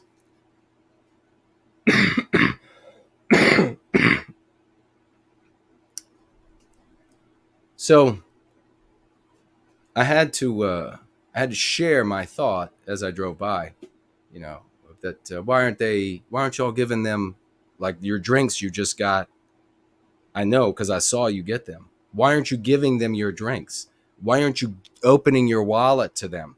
Why aren't you? I mean, I saw you with your purple hair, the passenger, and flip-flops, and just nasty I saw you and I saw the driver every bit the same. Why aren't you rolling the window down and paying for their meals and paying? Why are you looking away? Why are you looking away? You're okay when you can be a good guy with my money, but when it comes down to it and you got a beggar right in front of you, you suddenly have blinders on. Piece of shit. And these people are voting. These people are deciding what your kids are going to get to learn. Like that little girl. I don't want to get into it yet. Man, I feel good. Let's have a little reading from It's a Comedy, Dammit. This is my my comedy booklet, novelette. It's available on Amazon. You can also get it at nowhiteguiltcollectibles.com. And if you get it from there, you get a signature in it. And so I'll just read a little piece to you. You get a little flavor of another style of my writing. That night, Roth found himself deep in thought, musing musings he hadn't mused in many years, cogitating deep cogitations, wrapping himself in that eternal debate, the debate that Roth believed every man struggled with when engaged in heated competition. Should he murder the opposition? Of course, murdering Lucifer meant prison, and the thought of being in a prison shower, dropping his soap, and having to bend over, way over, and good Lord, pulling a muscle in his back, was just too much for Roth to bear. Thus, after hours of soul-searching and finding the prospect of a dreadful back spasm beyond contemplation, Roth finally decided to crush the parvenu fair and square. So, Roth and Lucifer are neighbors, and they're competing for the nicest backyard, gardening, with ornamental flowers, shrubs, plants, things of this nature. As Rocky's Eye of the Tiger filled the air from his overpriced Bose system, Roth tore into his overgrown garden like a man possessed by 1,000 hairstylists, the wristed ones, who shear all the long, beautiful hair off women so they look like adolescent boys. Sweetie, you look fabulous. Day after day, night after night, week after week, Roth worked his magic on the garden with a tiger's eye. And with the same tigery eye, Roth sniped every groundhog he saw, ignoring every distraction, even ignoring every phone call, until at last, weeks into his and his garden's transformation, he answered the phone, worried that it might be his daughter. Roth! Turn off the goddamn Eye of the Tiger. It's been 5 weeks. 5 straight weeks of that. Roth hung up the phone without saying a word, and grinning like a hippo sitting on an African poacher, aimed his violently vibrating bows toward Lucifer's house.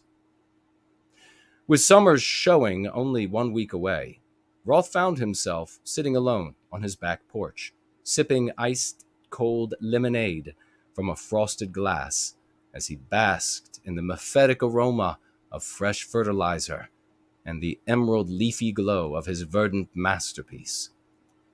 His overtaxed Bose system had finally succumbed to its full volume splendor and was now resting quietly at last in the trash atop an empty 4-box set of Hot in Cleveland. That night was quiet, eerily quiet.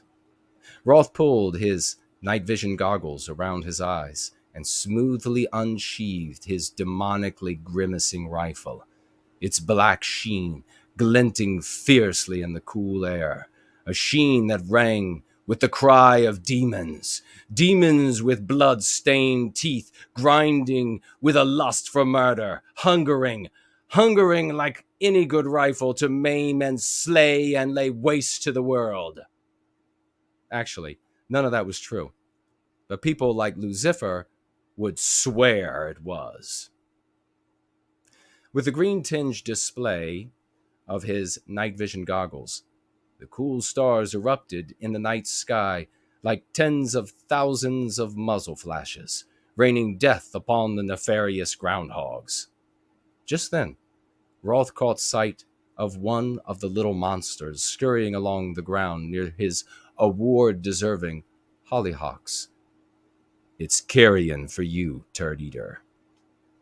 Roth called the groundhogs turd eaters because dirty, furry, God-blessing, earth-pushing, ugly-faced garden destroyers didn't have the same ring to it. Raising the rifle to his shoulder, he peeked through the scope, delighted that he would put an end to another groundhog, and loving that the blast would likely make Lucifer wet his bed. He clutched the trigger with a gnarled finger, pulled it slowly, the hammer rising ominously like a singing guillotine over the firing pin. But it didn't fall, because just as he was going to take the shot, the sauntering groundhog entered into a crowd of groundhogs. You're going to want to know more, I can promise you that. Your life will finally be full once you're able to read that story. But until then, I'll be right back.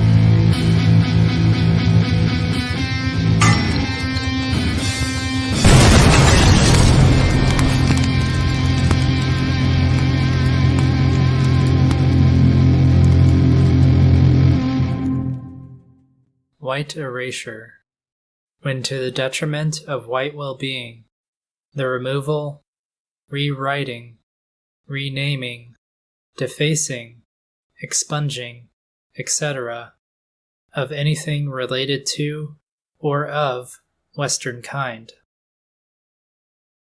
White erasure. You can see it just about everywhere in Western civilization today. In some places, much more than others. It's been happening for decades, and it isn't showing any sign of slowing down.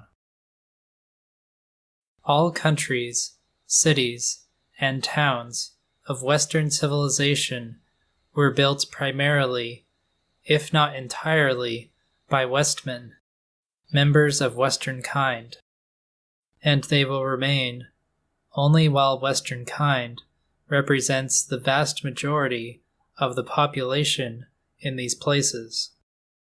Only Western kind can create and maintain Western civilization. There is no Western civilization without Western kind. All of the races of man have their own biospirit. The biospirit is the natural, historic, and expected thought and behavioral pattern distinct to a people. When the vast majority of people in a country, city, or town have the same biospirit, that location serves as a reflection of their biospirit. The people in that location shape the environment to be in harmony with their biospirit. Those with a different biospirit in that location will conform to the dominant biospirit. However, as those with a different biospirit increase in numbers, they will gain numerical courage and begin to project their biospirit onto that location. For example, Chinese build Chinatowns when they achieve numerical courage.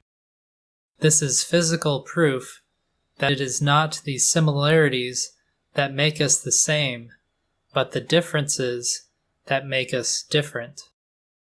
As the percentage of Westmen declines in an area that was once a clear representation of Western civilization, that area begins to represent Western civilization less and less, and begins to represent the biospirits of other peoples more and more.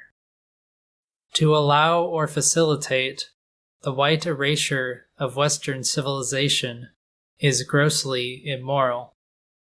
Westmen built these countries, cities, and towns for themselves and their descendants.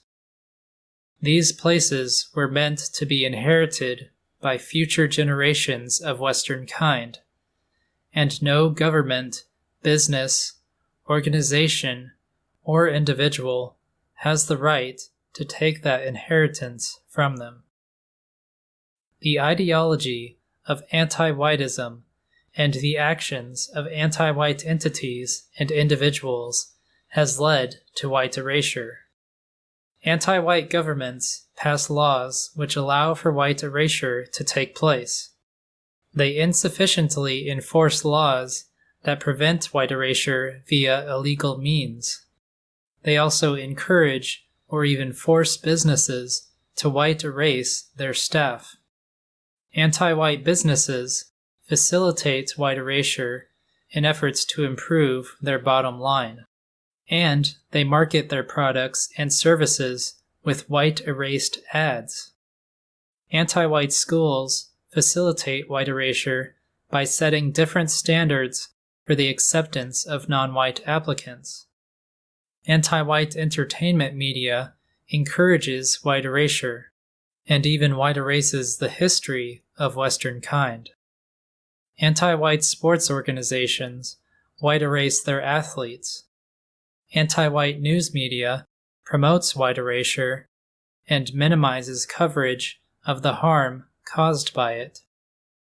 The white erasure of Western civilization must be put to an end. Entities and individuals complicit in white erasure must be pressured to put an end to their anti-white practices.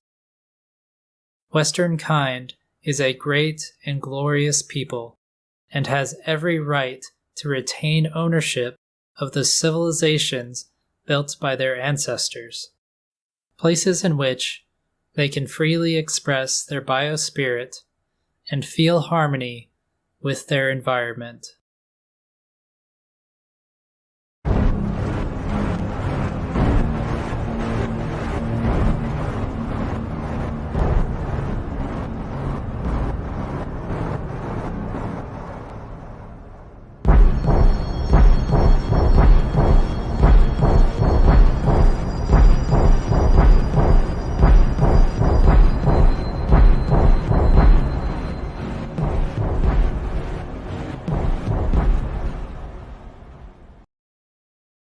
Let's get some raucous emojis and 07s to Final Blossom for that magnificent video. So proud of you, brother.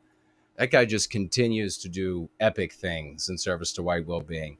He's always a few minutes ahead in the future somehow. I don't know. And this video was marvelous. People are going to be able to see this. They're going to be able to take the information in. I really appreciate all of you who celebrate Final Blossom and his efforts to do great things for white well-being. We got a lot of things to be really happy about. A lot of successes. Bringing somebody like Final Blossom over and empowering that guy, smart, industrious, active, tenacious, and just love him, man. The guy's just fantastic. So God bless you, man. Thank you so much. That's a beautiful video, folks. You can take that, you can share that with friends of yours. There's no reason why not to share all of the tweets, all of the gabs, all of the Facebook and mine posts, wherever you're following me and or these folks. No reason why not to share all of it, because you can see ordinary folks everywhere and are able to accept, adopt, embrace. And if not, they have to demonstrate supreme anti-white immorality. Now, if you got people in your life that are supremely anti-white, maybe you depend on them. You need to get out from underneath of that. to as quickly as you can. But otherwise, share these things, man. Share this. He took a lot of time to make that. Take a lot of time to share it, please. Thank you so much, Final Blossom. That's wonderful. Very meaningful, very powerful video. And we have to do it, folks. It's us or it's nothing. In my opinion. Maybe I'm wrong. I don't think I'm wrong. I see a lot of evidence to the contrary, but it's us or nothing. No, there isn't going to be any big political party that's going to get started and it's suddenly going to march through the streets. These people will just machine gun you all. They'll just let gangbangers come out and gun your asses to the ground. None of them will get arrested. Any charges filed will just be dropped. Whew, getting hot. I mean, technically I'm always hot, but the thermometer doesn't always read it that way. My temperature versus how hot I am, this is how you test it. My temperature, you use the thermometer on me. How hot I am, you use the thermometer on all of the ladies around me. That's how you test it. Announcements. Let's get to some announcements. Yiz. I mean, come on. What could be... Everybody knows about how epic Yiz is, right? What was it? A couple weeks ago, she was with Dangerfield and she was rocking the world, bringing all about going free there, stopping people dead in their tracks with the lexicon, the concepts. She's doing beautiful. She was last year on with a guy named Dev, a content producer up in Canada. She had a back and forth with him just today in a recent video and did a magnificent job in the back and forth with that guy. And I took a read of it in the thread she shared with me. Big round of applause for Yiz and her continued efforts. She's really amazing. Just a wonderful member of this community. Very happy to have her around and to have her just having success after success after success. We mentioned Naderific earlier and how epic that was. You know, we really want to give a salute to this Hypocrite for being a stand-up guy and calling it like it is. You know, you don't have to do like I did. You don't have to give your life over to your people like I did when I was 12. Make the mission of your life to free Western kind of Antiwhitism. You don't have to do that to be a good person with a good moral backbone, see what's evil in the world and be able to call it like it is. And so we salute him. Entry, Tree of Logic, if that's still the name she goes by. But salute to both of them as well. I was in, and I wish I could remember. Oh, I almost just had your screen name. Maybe it'll come back to me. The guy who told me about this. If you're with us live, you can mention that it was you. Pointed out to me that I was briefly shown, yours truly, in a French, I think it's French documentary. And it's called Web of Make-Believe, Death, Lies, and the Internet, Episode 3. You can find it on Odyssey. They want you to buy it, of course. But you can find it on Odyssey. And I don't remember, mine around like 10-minute mark or something like that. Just briefly. You can't hear me. It's just me talking. And they just kind of put me in with the faces of other people to say, well, boy, look at all of these evil folks who care about white well-being. But they made a big error, of course, because you can see my moniker, No White Guilt. And that means that everybody who watches that many of them will say, when they see me, they're going to say, whoa, that guy doesn't seem like one of these don't look like the others. Let's go have a look at who that is. And we will thereby erode their base. Remember, we don't need anti-whites to switch sides, if you will. We don't need them to decide, hey, I'm going to go ahead and be white sympathetic. And I think it's wrong I'm going to be white positive even. I'm going to be white positive. I'm going to go out there and say, I think it's really wrong to victimize Western kind this way. We don't need them to do that. If they are just paralyzed with indecision about us, we've won, right? The more of them that we paralyze with indecision about us, the closer we get to recapturing our destiny on any of the different levels. So French, I think it's French unless somebody could tell me otherwise. And I also wanted to ask you all, if there's anybody out there, if you know of anybody who's producing white positive material, who's going free, serving white well-being, they're content creator, and they would be willing and able to appear on tap, I'd like to know who they are, so that we could bring them on as a guest, and Jared, George, and I, and have a conversation with them. Now, if you are making videos and for white well-being, you're doing a good job, but you can't talk on a live stream, you're going to get too nervous, you're going to freeze up. Tap would not be the best place to go, because you're going to be, I mean, Jared and I would jump in, but the whole conversation can't be just Jared and I jumping in. So maybe you would have to start somewhere else first and kind of get your feet wet. But I'd like to know who those folks are, because I want to promote people and help to build their audiences, so that we can continue to build this community. It's not going to be, all of these other endeavors not going to be enough. They're just simply not going to be enough. Let me take a read of some of these comments, and I'll take a look at your financial gifts as well. Probably not going to take calls tonight, and probably won't be here the whole time, because I'm like this close to just falling over, and I can't get enough air. I mean, it's bottom line. I don't know, maybe I don't have enough oxygen. It feels it.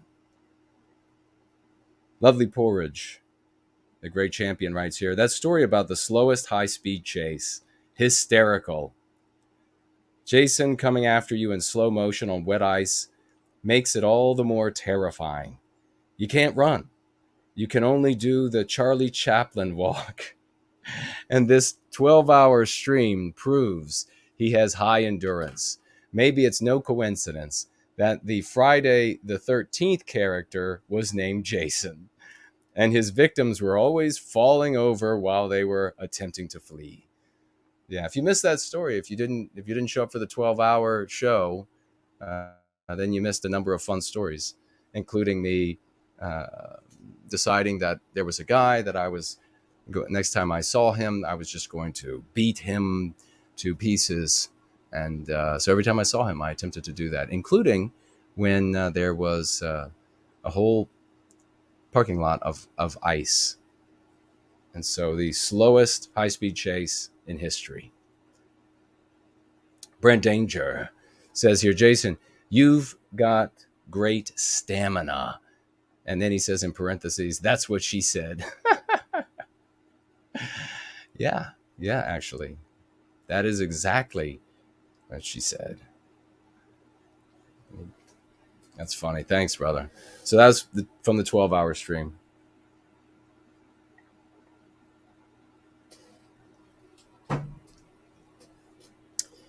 Jerome V. He says, brilliant stream. Love the poster picture, Jason and the Jason action figure. Oh, yeah, cool, man. Yeah. One of countless wonderful moments in this stream. That was from the 12-hour stream as well. Thank you, Jerome. For Knowles says, you are a badass streaming 12 hours straight, Jason. Wow, nice job. Thank you, champ. Brad C. says, last night's stream was incredible and full of white positivity. The back and forth between you and Carlisle was great and hilarious as well. Congrats. Thanks, Brad. Another champion there. Severus says, I'm an Egyptian Coptic Orthodox Christian living in the States who is half Egyptian and half Irish by ancestry. I love your work. White guilt and self-hatred is a pernicious disease. Long live the indigenous peoples of the West. Thank you, brother. I really appreciate that. And then I got to say, I think somebody came in there right after this guy wrote that and said, and I see this from time to time, when a non-white person will say, I totally support you. This is fantastic what you're doing. And then someone will show up and say, well, then go home. First of all, this guy's home. This is where he's born. But that is really dumb. Don't do that. You get a person a biracial person, a non-white person, whatever, and they come up and they say, this is fantastic. What you're doing is fantastic. Good for you. White people should not be victimized. Don't go in there and say, get out of the country then. That is ass backwards. You're a dipshit. Do not say that ever again. And if people say that on my channel from now on, I'm just going to delete the comments. What an insult. The people show up, non-white people, biracial people, whatever, however they end up identifying themselves. They show up and they're like, this is great what you're doing for white people. I totally support it. They are wonderful human beings. They're champions. Go home. Send that anti-white person's ass out of the country. That's what needs to be done. Not the non-white person who says, damn right, no more victimizing white kids. It strikes me every time as some sort of crypto anti-white show up. They want to slander. It's always the same thing. They want to say, oh, it's really just about being Hitler. And so any non-white person who comes up and agrees with white well-being, agrees that anti-whiteism is the problem, they immediately show up, again, probably from some basement in some godforsaken hellhole. And they show up and they want to insult the shit out of the person because they want to run them off. They don't want that unanimity. They don't want. See, here's the thing that was never possible. It was never possible to say to non-white people, I figured this out. You're welcome. It was never possible to say to non-white people, the West is really yours. And this is what conservatives and Republicans try to do. The West is really yours. These things that we created aren't really ours. They're just abstractions. And we're just all for a bunch of abstractions. Nobody's falling for that shit. They know that we came up with it. They know that we came up with those abstractions. They know we built Western civilization. Nobody's going to come together under a idiotic lie like that. No. And any non-white person seeing white people talk like that, they're going to be suspicious. Because they see something's not right. Something crazy. You're crazy. That's what they're thinking to themselves, I promise you. Every non-white person who sees a white person saying, well, these things aren't really ours. They're really just fallen from heaven and anybody can have at them. And we come together on them. Like this retardus. I've got to do a video on him, Buddy, whatever, the country music singer, where all that matters is whether or not you can sit down together and drink a beer. Yee-hee, yee-haw, you imbecile. Non-white people are going to look at that and they're going to think something's not right. And something isn't right. Those white people are up. They're infected with anti-whiteism. That's what's wrong. They can't think straight. So that was never going to work, no matter how many times you try. And it keeps continuing being tried.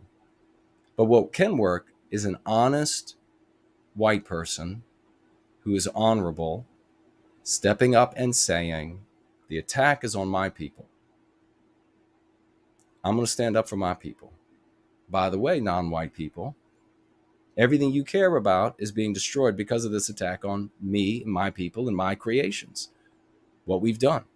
You want this stuff to persist, you're going to have to fight that same thing as destroying us.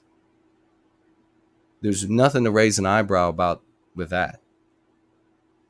A non-white person, an honorable non-white person will look at that and say, that's totally legitimate. It's not moral to go after them on the basis of the way they're born, their race. Nothing wrong with them being proud of who they are. And God dang it, I want all these things that they created. That's why I live here. That's why I stayed. That's why I didn't move to India or China or Vietnam or whatever. That's why I'm here. I want this Western civilization. So you can get a movement. You can get a movement of thought, a movement of endeavor, a movement of votes, a movement of spreading of concepts that is majority white people for the defense of white people against that which is destroying everything that we all care about, that also incorporates good non-white people. You're never going to get good non-white people in any significant number participating in any of those things with the argument that none of these things are ours. They just belong to everyone. It's just a collection of abstractions, and we can all pledge our names to it as individuals. Nah. Non-white people are all going, huh? Mm-hmm. What's behind your back over there? What weird shit do you got going on? Thinking like that. You know, who you're lying to? Seriously. Pathetic. I get impatient when I got COVID. Less oxygen, I guess.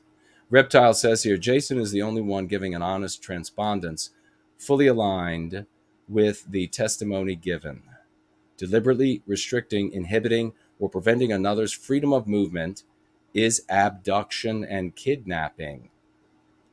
Talking about this the other day. And according to their own account, that's precisely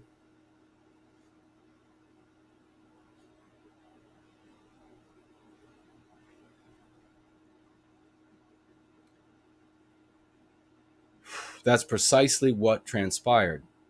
We must forever remember Patriots Day and the criminal action perpetrated against a sitting president, this nation, and the American people. That's magnificently written. Reptiles is obviously something like that would come from him. He's a great gentleman. I salute you, brother. Somebody called Space writes here, you guys are so inspiring. Great respect and affection from London, England. God bless you, Space. Much affection and respect in the once great state of Virginia. Back to you all in London, England. Yeah, so it's amazing, isn't it? I hope none of you all who are employing the method of Go Free are falling for this Fox News take, this absolutely imbecilic take of their Democrats are lying about what Trump did in the SUV limo vehicle. They're lying about it. I hope none of you all have fallen for that. I mean, there are few times in life that a test of intelligence can be so salient. Your victimizers gave you a story at the federal level, at their witch hunt, just totally irrespective of what actually happened or didn't happen. They gave you testimony at their witch hunt, the highest level of government, with as much pomp and gravity as they could give it, that could inflame millions and millions and tens of millions. And to take that and say, nah, they're lying, is to be the dumbest mother ever to walk the face of the earth. I am so dumbfounded by that level of stupidity.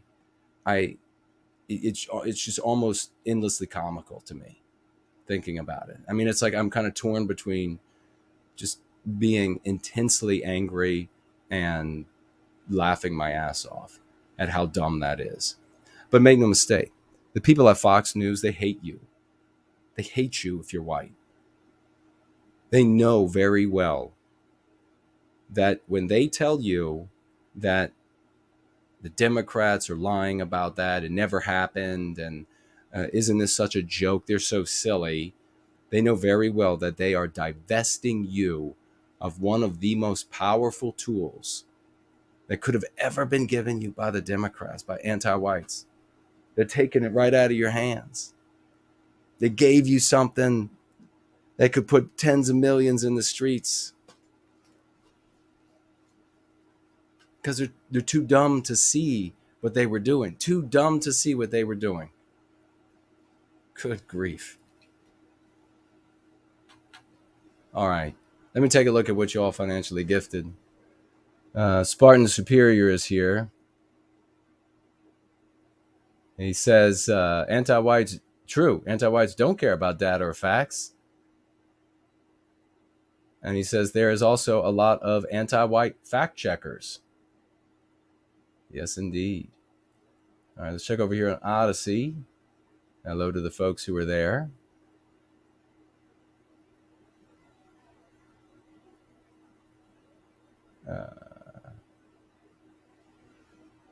What is this now?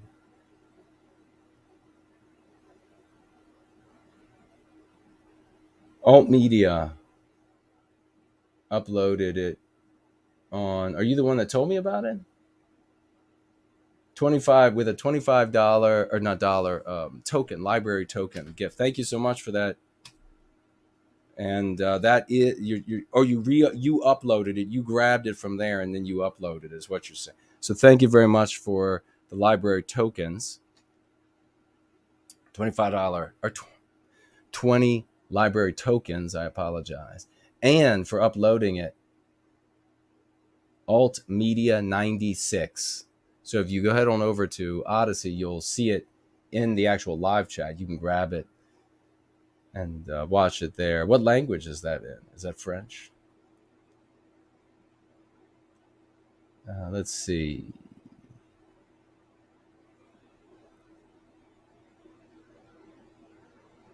All right. Okay, we've got a little further up here. Well-being advocate. $1 financial gift. Thank you, brother. Writes, hope you get better, Jason. Yeah, I hope so too. This has been kicking my ass for weeks now. It just keeps getting worse. Thank you. 39 minutes ago, $1 from White Well-Being Advocate. Thank you, brother. I appreciate it. Happy early Independence Day. Thank you, brother. Another $1 White Well-Being Advocate financial gift. Thank you again. Says, I don't think fireworks will be safe for long the more white erased our civilizations become. Well, what do you mean safe as in like they might ban them? Or the use of, if you go into the city, you go into DC or up the road a bit to just over an hour, Baltimore, and you see what they do with fireworks. They're not safe at all. They shoot them at each other, in my opinion. Wait until CNN or MSNBC or ABC, NBC, CBS, Fox News. Wait until they tell you that it happened for sure. Or you can just watch the videos of it on probably YouTube. I could see me getting a strike for saying that people were using fireworks inappropriately in Baltimore or DC, while the videos of people using fireworks inappropriately in Baltimore and DC was on the same platform. But thank you very much, White Well-Being Advocate and Alt Media 96. That's awesome. We turn around this way. Make sure I don't fall out of my chair. Have a look at Cash App.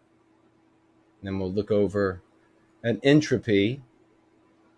We have, this is Hardwood. Hardwood financially gifting $10. Thank you so much. Saying Happy Independence Day. Big Happy Independence Day to you too, brother. I really appreciate it. Coming out. We know the good thing about this all being virtual, like electronic rather than us together, is that I can't give you something that will make your lungs fill up with water or whatever it is that won't cough out. Wow, folks. Get your raucous emojis together and your 07s for our very own Nathan Lentini, financially gifting $100 today. Thank you so much, brother. I really appreciate that. Wow.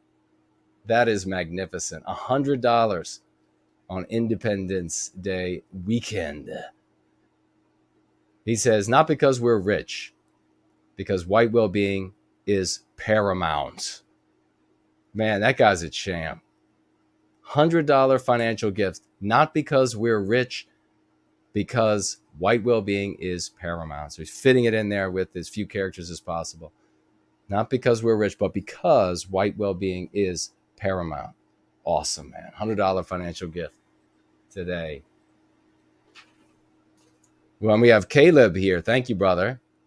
$10 financial gift. And he writes, killing anti-whiteism this week, brother. Champions. And of course, it's metaphorical. Anti-whites. Killing anti-whiteism this week, brother. Champions. Yeah, we really are. We really are. Thank you so much for that gift.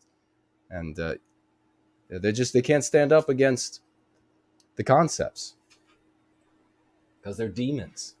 And then we have $10 financial gift from the ever dependable and wonderful I Love Jesus Christ.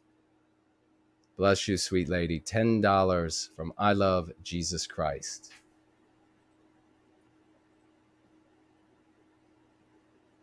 All right. Thank you all very much. That is wonderful. Wow, Nathan. He said there was a gift over there. He wasn't joking. He wasn't joking at all. Let's get over here to nice. We've got some financial gifts over here. Let's have a look. Let's have a drink.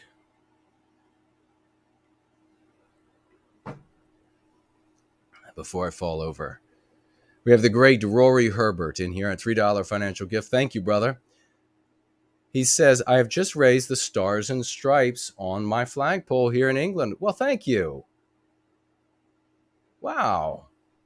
I appreciate that. He says, at least you know who threw the tea into Boston Harbor in the first place. Happy 4th of July to you and your followers. Well, thank you, brother. I really appreciate that. All of us champions. And you, one of the brightest among us. Great Rory Herbert, $3. Raise the stars and stripes over there in the UK on our Independence Day. Think about that. That's pretty cool.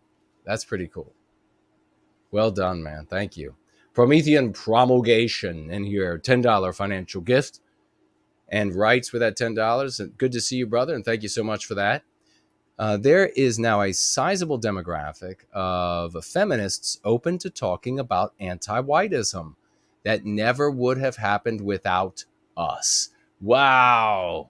That is awesome. Yeah, that is fantastic, brother. $10 financial gift. He writes, there is now a sizable demographic of feminists open to talking about anti-whiteism. That never would have happened without us. Yeah, you just simply could not go to people with the counter arguments for anti-white, the heretical arguments for anti-whiteism and think you were going to be successful. You just can't. You just can't. But this works. Thank you so much, Promethean Promulgation. And we have Anon coming in with a $3 financial gift. God bless you and thank you for that, Anon. Writes here, a small token of my appreciation for your work. Well, I deeply appreciate however size the token of appreciation. That's very meaningful, especially today, especially this last week. It was tough getting the ad together. You know, after we did the 12-hour, by the way, on the 12-hour stream, I remember those of you who were there, we were worried at the end, weren't we? We were like, are they going to shut it off at 12 hours or are they going to let us go beyond and keep streaming? And we went beyond 12 hours.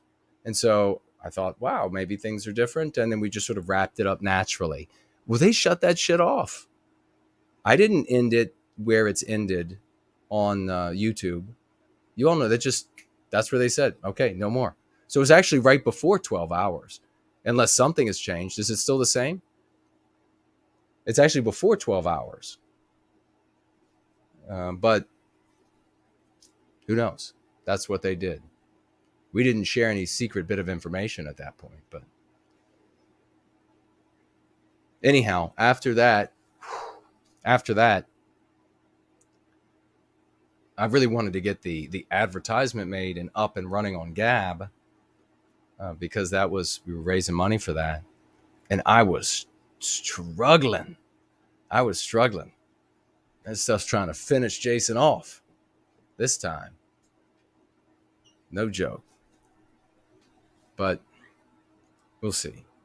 Still chugging along. Thank you. I really appreciate it. And here we have Yiz, the eunuch and unifier. Wonderful sister. $5 financial gift. Thank you, sister. She writes, weekly folk tithe to wish everyone a happy 4th of July. Well, God bless you. Thank you.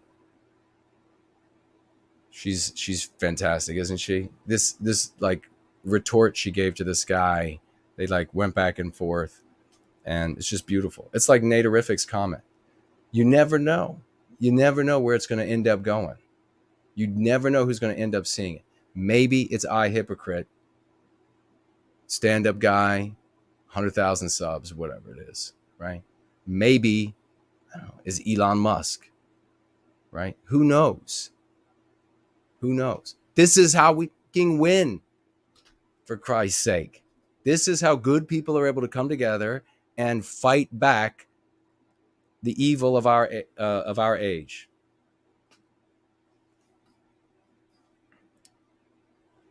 Thank you so much. Yes.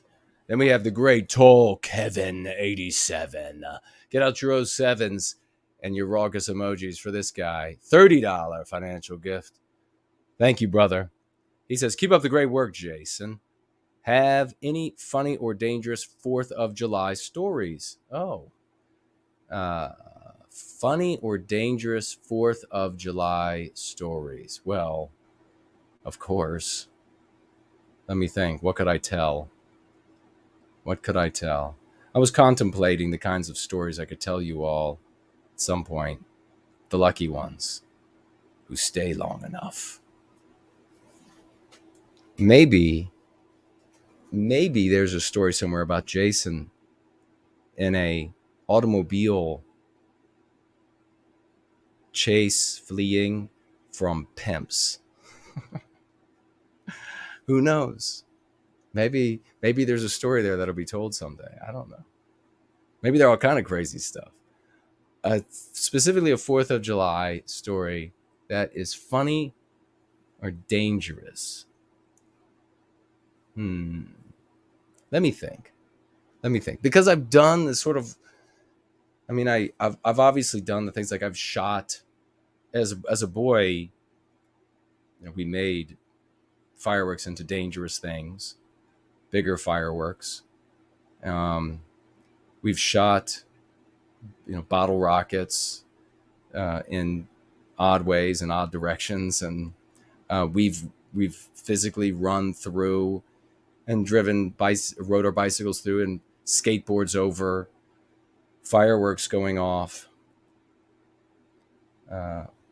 That's all just seems like it's sort of obligatory for young white male. We were at a fireworks display once where the fireworks were raining down on people, like the bits, the pieces, and fire, and somebody died at that show setting them off. There were things.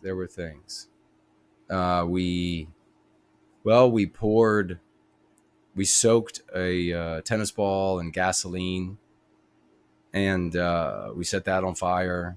And then we played soccer. We played a new kind of soccer game we invented. It was flaming tennis ball, and it was more fun than you would think, because when you kicked the tennis ball, the gasoline didn't just like the gasoline that was lit didn't just stay on the tennis ball. It like went all over you and anybody near you and all over the ground.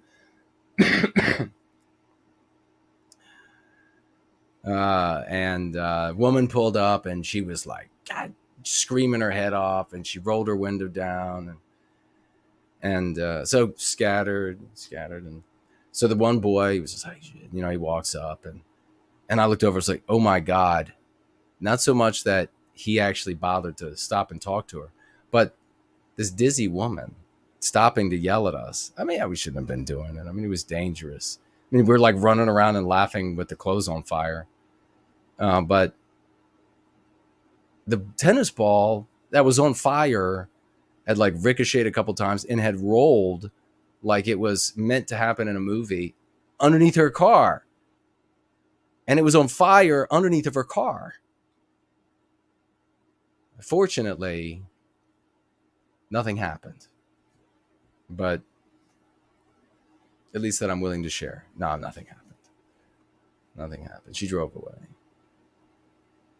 But my friend got a harsh talking to. Otherwise, I mean, dangerous, funny, dangerous. Well, it's always 4th of July when somebody gets to make love to me. So not dangerous, but it's lights. It's lights. Sometimes it's loss of consciousness. Yeah, it's that good. Good to see you, brother. Happy Independence Day. Hey, get out the 07s and the Ragas emojis. You know who it is. You know by now. Dude, bro, moment. You all are making me feel a little better. A little better. Y'all are making me feel a little better. I didn't think I could feel any better. But if I do, maybe I'll take a nice deep breath in and out so you all can hear. Dude, bro, moment, financially gifting $50. God bless you, brother. Who the hell is Dude, bro, moment? We even made a video incorporating Dude, bro, moment. $50. Thank you, man, for white well-being, he says. Every single one of those is a testimonial to the success. Every single one. Every single one. You know what's not going to happen? Any of the other thoughts in the white sympathetic sphere, their comments being in threads and people like Hypocrite showing up saying, oh, I think I'll read, all this horrible thing should be done to this group or that non-white people or that group. God bless you, dude, bro, moment. That's awesome. Here we have Piers Taylor financially gifting $10 koala dollars. $10 koala dollars from down under. Thank you, brother. Last week I gifted to keep you up late. This week I'm gifting you to get some rest. Happy Going Free Independence Day. I appreciate it, man. Thank you. It's making me feel a little better. It's making me feel a little better. You all's good words and financial gifts there. It's nice. It's nice to see. I don't know how many folks would be as dumb as I am to get on the live stream and talk about things. It's some serious things, we have to address. So if I can, then I will. And we have Stephanie Love here, financially gifting $3. Thank you so much, Stephanie, for that $3 gift. And she says, have a pristine, properly used. Thank you for that. A pristine Independence Day. And little white heart emoji. Well, you have a pristine Independence Day as well. The more pristine, the better. And we have over here in the live chat, Promethean Promulgation saying, it is worth noting that they went out of their way to not use any conservative concepts for decades, but yet some are picking up anti-white from them now. Could you add some context to that, brother? Can't remember exactly. One of the things that lack of oxygen does is it makes it a little cloudy inside the head. Makes it cloudy. You should have heard me this morning or yesterday morning. Oh my God. And there's like this, I don't know, like anteater clawing away on the inside of right here. But you should have heard the breathing. It was horror movie quality. I said I sounded like a velociraptor. You know that scene in Jurassic Park, the first one, and they're in the kitchen, the kids are running from the thing, and it makes all these weird. That's what every inhalation, exhalation sounded like. Even this, as soon as air moved, it was insane. It was like it was magnified. So this is not flu, not a flu like I've ever had, and not a cold like I've ever had. So whatever it is, you call it whatever you want. But it's not right. That's what we could conclude. I might have to show this. Thank you over there for Walda, who just followed. I appreciate the follow. See, John on Odyssey says, great fourth story. My brother put a pack of fireworks upside down. It was a family, what is this? Reunion? I'm sorry, I can't read it. It said it almost killed half the family. That's funny. They were, yeah, you know, I mean, I can't even, there's one thing that I would like to share. I didn't build it on. Can I share it? I mean, I don't have it anymore. I don't know. Maybe I shouldn't. I destroyed it, whatever it was, years ago. So that because I think I recalled that something had happened and it was not necessarily appropriate to own. So I destroyed it many years ago. All right, and this is the thing. I'll take a look at what you all are saying over there. Let me see. What is this called? Does it just say that? And then we're going to probably roll out. Wrap it up. But we'll see. I don't know if you all saw this or not. Yeah, this is it. Did you all see this on my Twitter or anywhere else? I was really angry. And you will be too. And what I was saying about this is that it was love for our people and wanting to put, and therefore wanting to protect these little babies, all the white children out in the world, all the white children that were inside of all of us, of all ages. It's love to protect them that will drive Western kind to any length. It's not hatred of any other group of people. You can't hate any non-white group or know all the crimes that they've ever committed or look at all the data or research all the names. Those are just spiteful little horrible people that do that.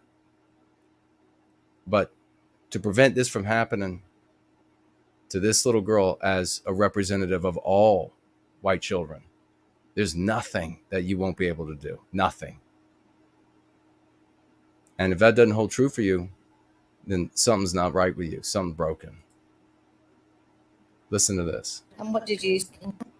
So we were just talking about Reconciliation Week. And what did you say, Evie? Mummy said that I was the white people and I didn't want to. Don't want to be the white people. And I want to be the brown skin people. Yeah, but we're trying to make it better, aren't we? Yeah, and the white people took everything away, like children, babies, like that. Away from them. Away From the Aboriginal people. Yeah. But now reconciliation is about making friends and trying to fix it, isn't it? Yeah. And that's good. Yeah, but I'm still upset about that. What? Fucking disgusting. Yeah. Well, we didn't do it. It was the people before us. But I understand what you mean. Yeah, that's all I want to say. Okay. So we were just talking about reconciliation. That should make you angrier than hell. It made me, even in this state, angrier than hell. I had so much adrenaline course through my body. I got up. I mean, I could have fought even in this state, no problem. I'd have gone through 100 anti-whites with my hands. Do this to a white baby, all the white children, this is what they're suffering all across Western civilization. Every last one of them. That is what gets me up right now, this sick. That's what gets me up every day to continue facing and putting down anti-whiteism with what works. It is love that motivates me. It isn't hatred for anyone. It is love. I want to protect that little girl. She represents all white children. Like I said, the actual white children today and the white children in every single one of us, irrespective of our age, we all went through that. You all thought it. I thought it. You thought it. Everyone thought it. And if you say you didn't, you're a goddamn liar. You're just too goddamn insecure to admit the truth. Every single white child in Western civilization goes through the worst child abuse the world has ever known. She doesn't want to be her essence, her fucking essence. Do you understand? It's not a nationality. It's not a religion. It's her essence. It's what she is physically. And look at how diseased her mother is. It's okay. We're going to make up for it. We're going to go be friends. We're going to make amends. It's this 6-year-old today. Next week, it's the next 6-year-olds. Next year, it's the next 6-year-olds. 5 years, it's the next 6-year-olds. It never ends. It's called the anti-white narrative, folks. How is this little girl going to end up making amends? By waging war on herself. By waging war on Western kind. By waging war on every single one of our expressions throughout our civilization. By stealing credit for our creations and our inventions and our accomplishments and being part of the collective voice that gives it over to other peoples who had nothing to do with it. Because it'll be deserved. By getting on her back. By biologically white erasing us. Only white women can have white babies. By producing brown babies like she wants to be. The good people. She doesn't want to be the bad people. Why does she have to be white? We've seen these videos again and again and again. If the world wasn't so anti-white, there would be more. There would be more out there, but they're prevented. This mother saying we're going to make it better. We're going to make friends now. That bullshit. We're going to make it better by burning anti-whiteism to the ground. That's how we make it better. Metaphorically, burning anti-whiteism to the ground. You know what's not going to save this little girl? Lectures, angry lectures about history. That's not going to save this little girl. I don't know about y'all, but I want you to think about this clearly. Think about this real clearly. Let me know if the audio is not working or if it's working or whatever.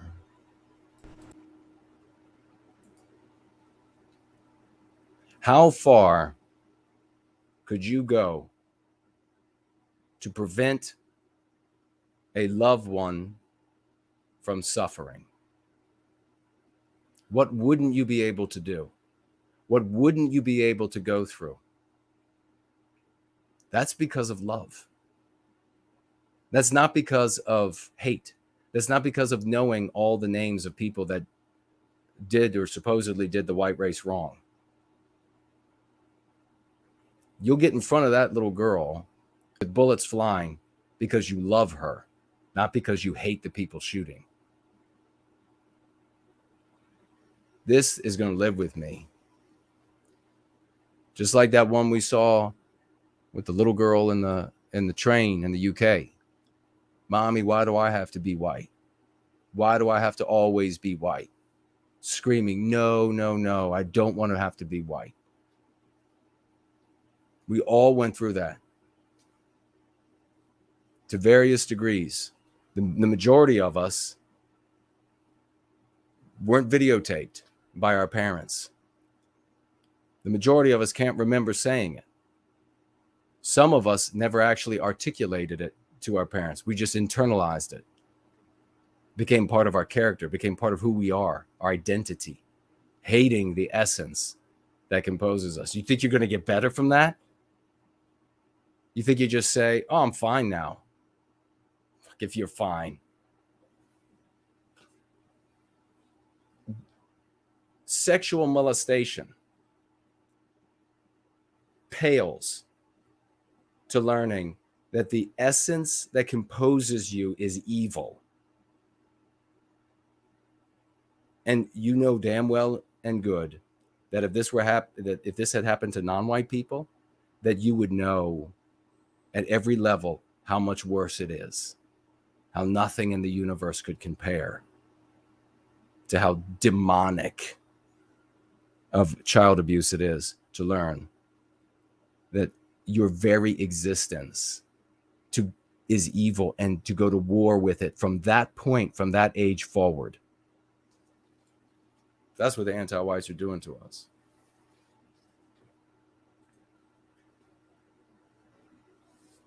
You can get angry. I mean, I got real angry when I saw that. You get real angry. I got real angry. I mean, I got the jaws.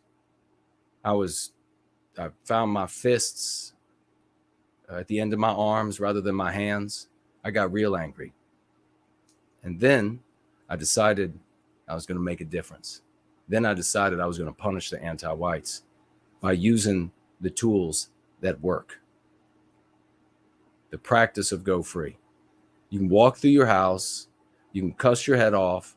You can all this racial epithets, whatever it might be, and you're not going to do shit. No good will come of it. In fact, I'll say, if that's what you're going to do, you're a fucking loser. You are a loser. You should look in the mirror and you should say that you are a loser, and then you should make the decision to be a man or woman of the West. Because all that shit has been failing for too long. You need somebody. You needed me. Fate has made it happen. You needed me to say you're a fucking loser and to slap you out of this stupidity. You want to just cuss? You want to go like talk to your buddies and say, well, the reason she talks like that is because this specific group or whatever. Fuck you, fucking loser. Scum. Y'all have been doing that for decade after decade after decade. Put your foot down. Put love in your heart for that little girl. I want you to think about this.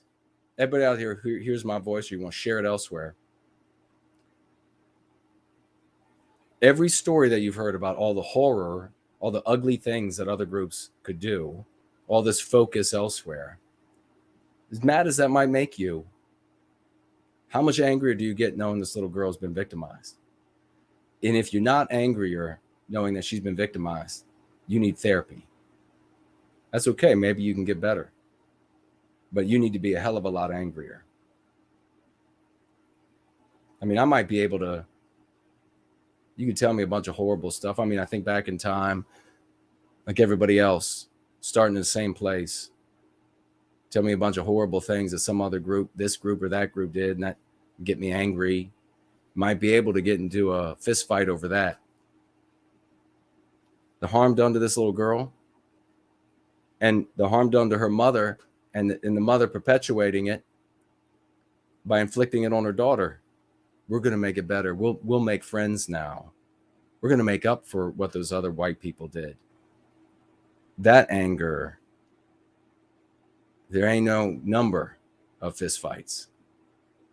There ain't not enough breath left or blood left in the body. We got to get healthy. $5 financial gift over here on Odyssey.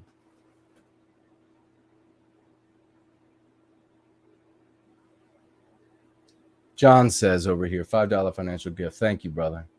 He says, love you, man. He says, sorry you could not read my post. Oh, I see. And I was spurging out and having some fun in the chat. I just watched the white child being brainwashed. I'm crying. It hurts. Oh, yeah, man. If you're being serious, yeah.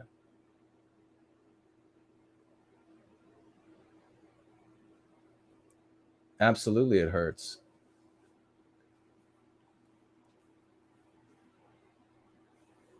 Absolutely. Thank you for the financial gift. White Well-Being Advocate, $1 financial gift.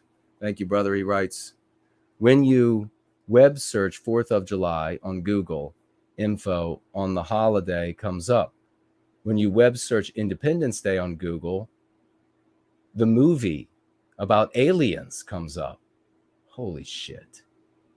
I think to undermine. Like it's just a date rather than a day of importance. Maybe the alien part was a means or something as an undertone. Wow.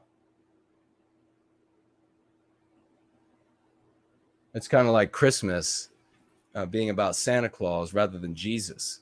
Independence Day about a date where you get drunk and you have red, white, and blue rather than the independence that 13 colonies of white people achieved when they decided to create a country called the United States of America.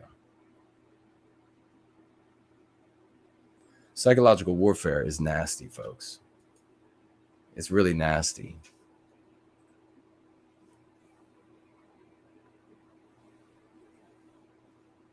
Axis Mundi over here on Cash App. Thank you. $10 financial gift for white well-being. God bless Western kind. God bless you. Thank you so much for that financial gift. I really appreciate that. Axis Mundi.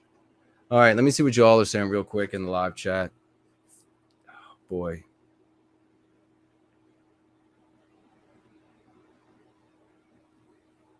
I see Elaine saying, poor little girl. Yeah. That's all the white children around all across Western civilization. Think about it. Think about how many white babies out there are suffering everywhere.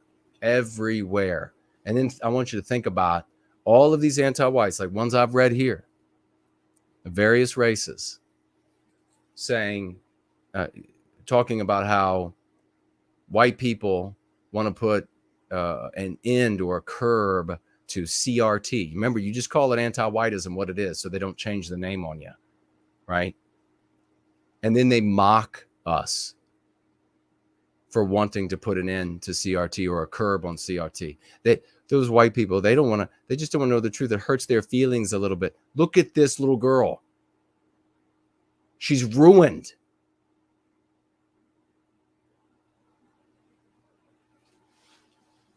And it's not just this one. It's everyone. I would be much angrier if I won. I got really violent about it yesterday.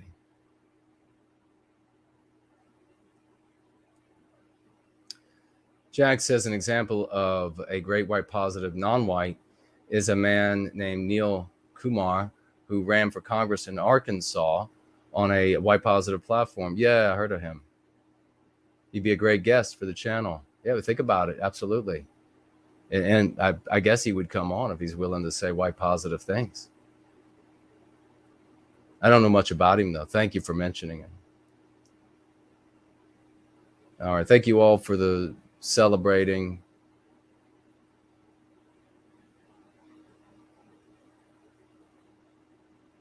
All right. Big thank you to all the moderators, the troll slayers, all the hard work they do. Really thank Les. So I want to say thank you, Brant, Fernal, everybody who's participating in the chat moderation. Anglo-Saxon says, look at sharp again tonight, brother. I appreciate it. I'm feeling pretty fuzzy, but Anomalous Host says, damn it, Jason, now you got me pissed off. Yeah. You know what? I mean, we should take my tweet and then share that tweet everywhere. See if we can get it rolling. See if we can get it to catch somewhere. If you look, if Jason wrote a cuss word in there, so what? So what? Still share it with your community. Is it not bad enough that's happening to all white children? and to every white children and every single one of us?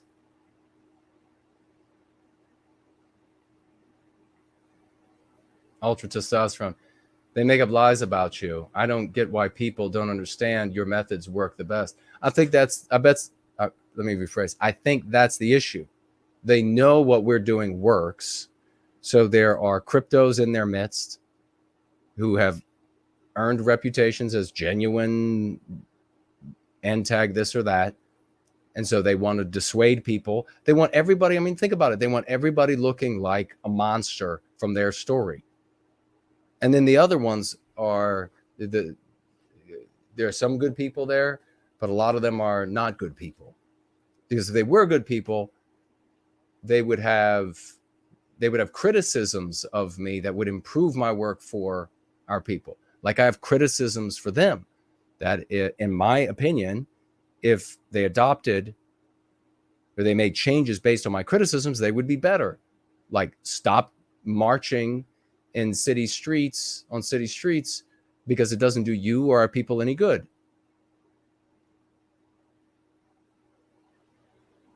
But they don't have a criticism that would improve what I'm doing. They say, oh, he's a Jew. He's a Fed. He's not white. So that's just a ruin.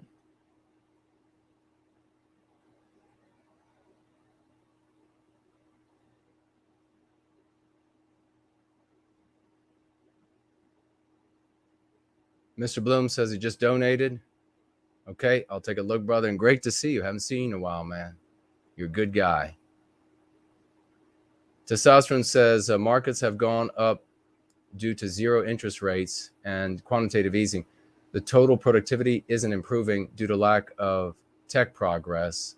And we are living on the fumes of money printing and dollars as reserve currency.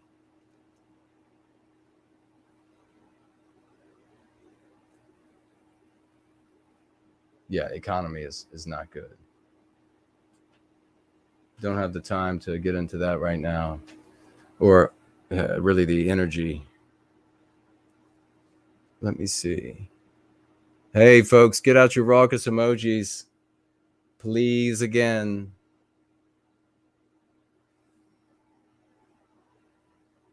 And your 07s for Mr. Bloom. The champion is at it again. He's back. Mr. Bloom. $50 financial gift by Mr. Bloom. That's awesome, man. Great to see you. He says, hi, brother. I hope you're doing well. When you can, could you please check out the video I sent you on Skype? It's a video from the Pride Parade that took place in London on Saturday. Anti-whites harassing the Christian elderly. Let it be known that anyone a part of that degenerate, wonderful, wonderful community with the ear against the door is also totally anti-white. God bless. Yeah, I mean, this, rest assured, my friend. Thank you so much for the $50, and I will check out that video. Probably get ready to get all fired up all over again. We've talked about this many times. And it's very important that the anti-whiteism takes different elements in society, like asexuality, for example, and then turns it into a tool to destroy Western kind and Western civilization. So they went to folks and they said, you're no more than what you're aroused by. And what an absolutely insulting thing. I mean, I could tell you, I am, how should I put this? I have a lot of fun when I have fun. There's no way in hell, no way, that would be my identity. Anyone telling me that's my identity, I'm going to immediately know that they're up to no good. And so you got a lot of folks now who have allowed themselves and have become like the same way all women, not all women, how shall I say?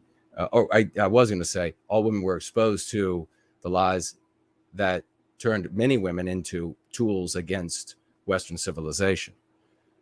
And that ended up happening. Same thing. They're out there now destroying Western civilization, destroying Western kind. And that is something that the method of Go Free can bring people back from, has brought people back from, and will continue to bring people back from. Because if you are a member of Western kind, that identity is glorious. It's epic. It is heroic. If you want it to be, if you're going to make it, if you're going to be what you were born to be, if you're going to embrace that spirit of the West so that you can hear its voice, we have to take these reins back from the anti-whites. And we have to lead our people in a new and healthier direction.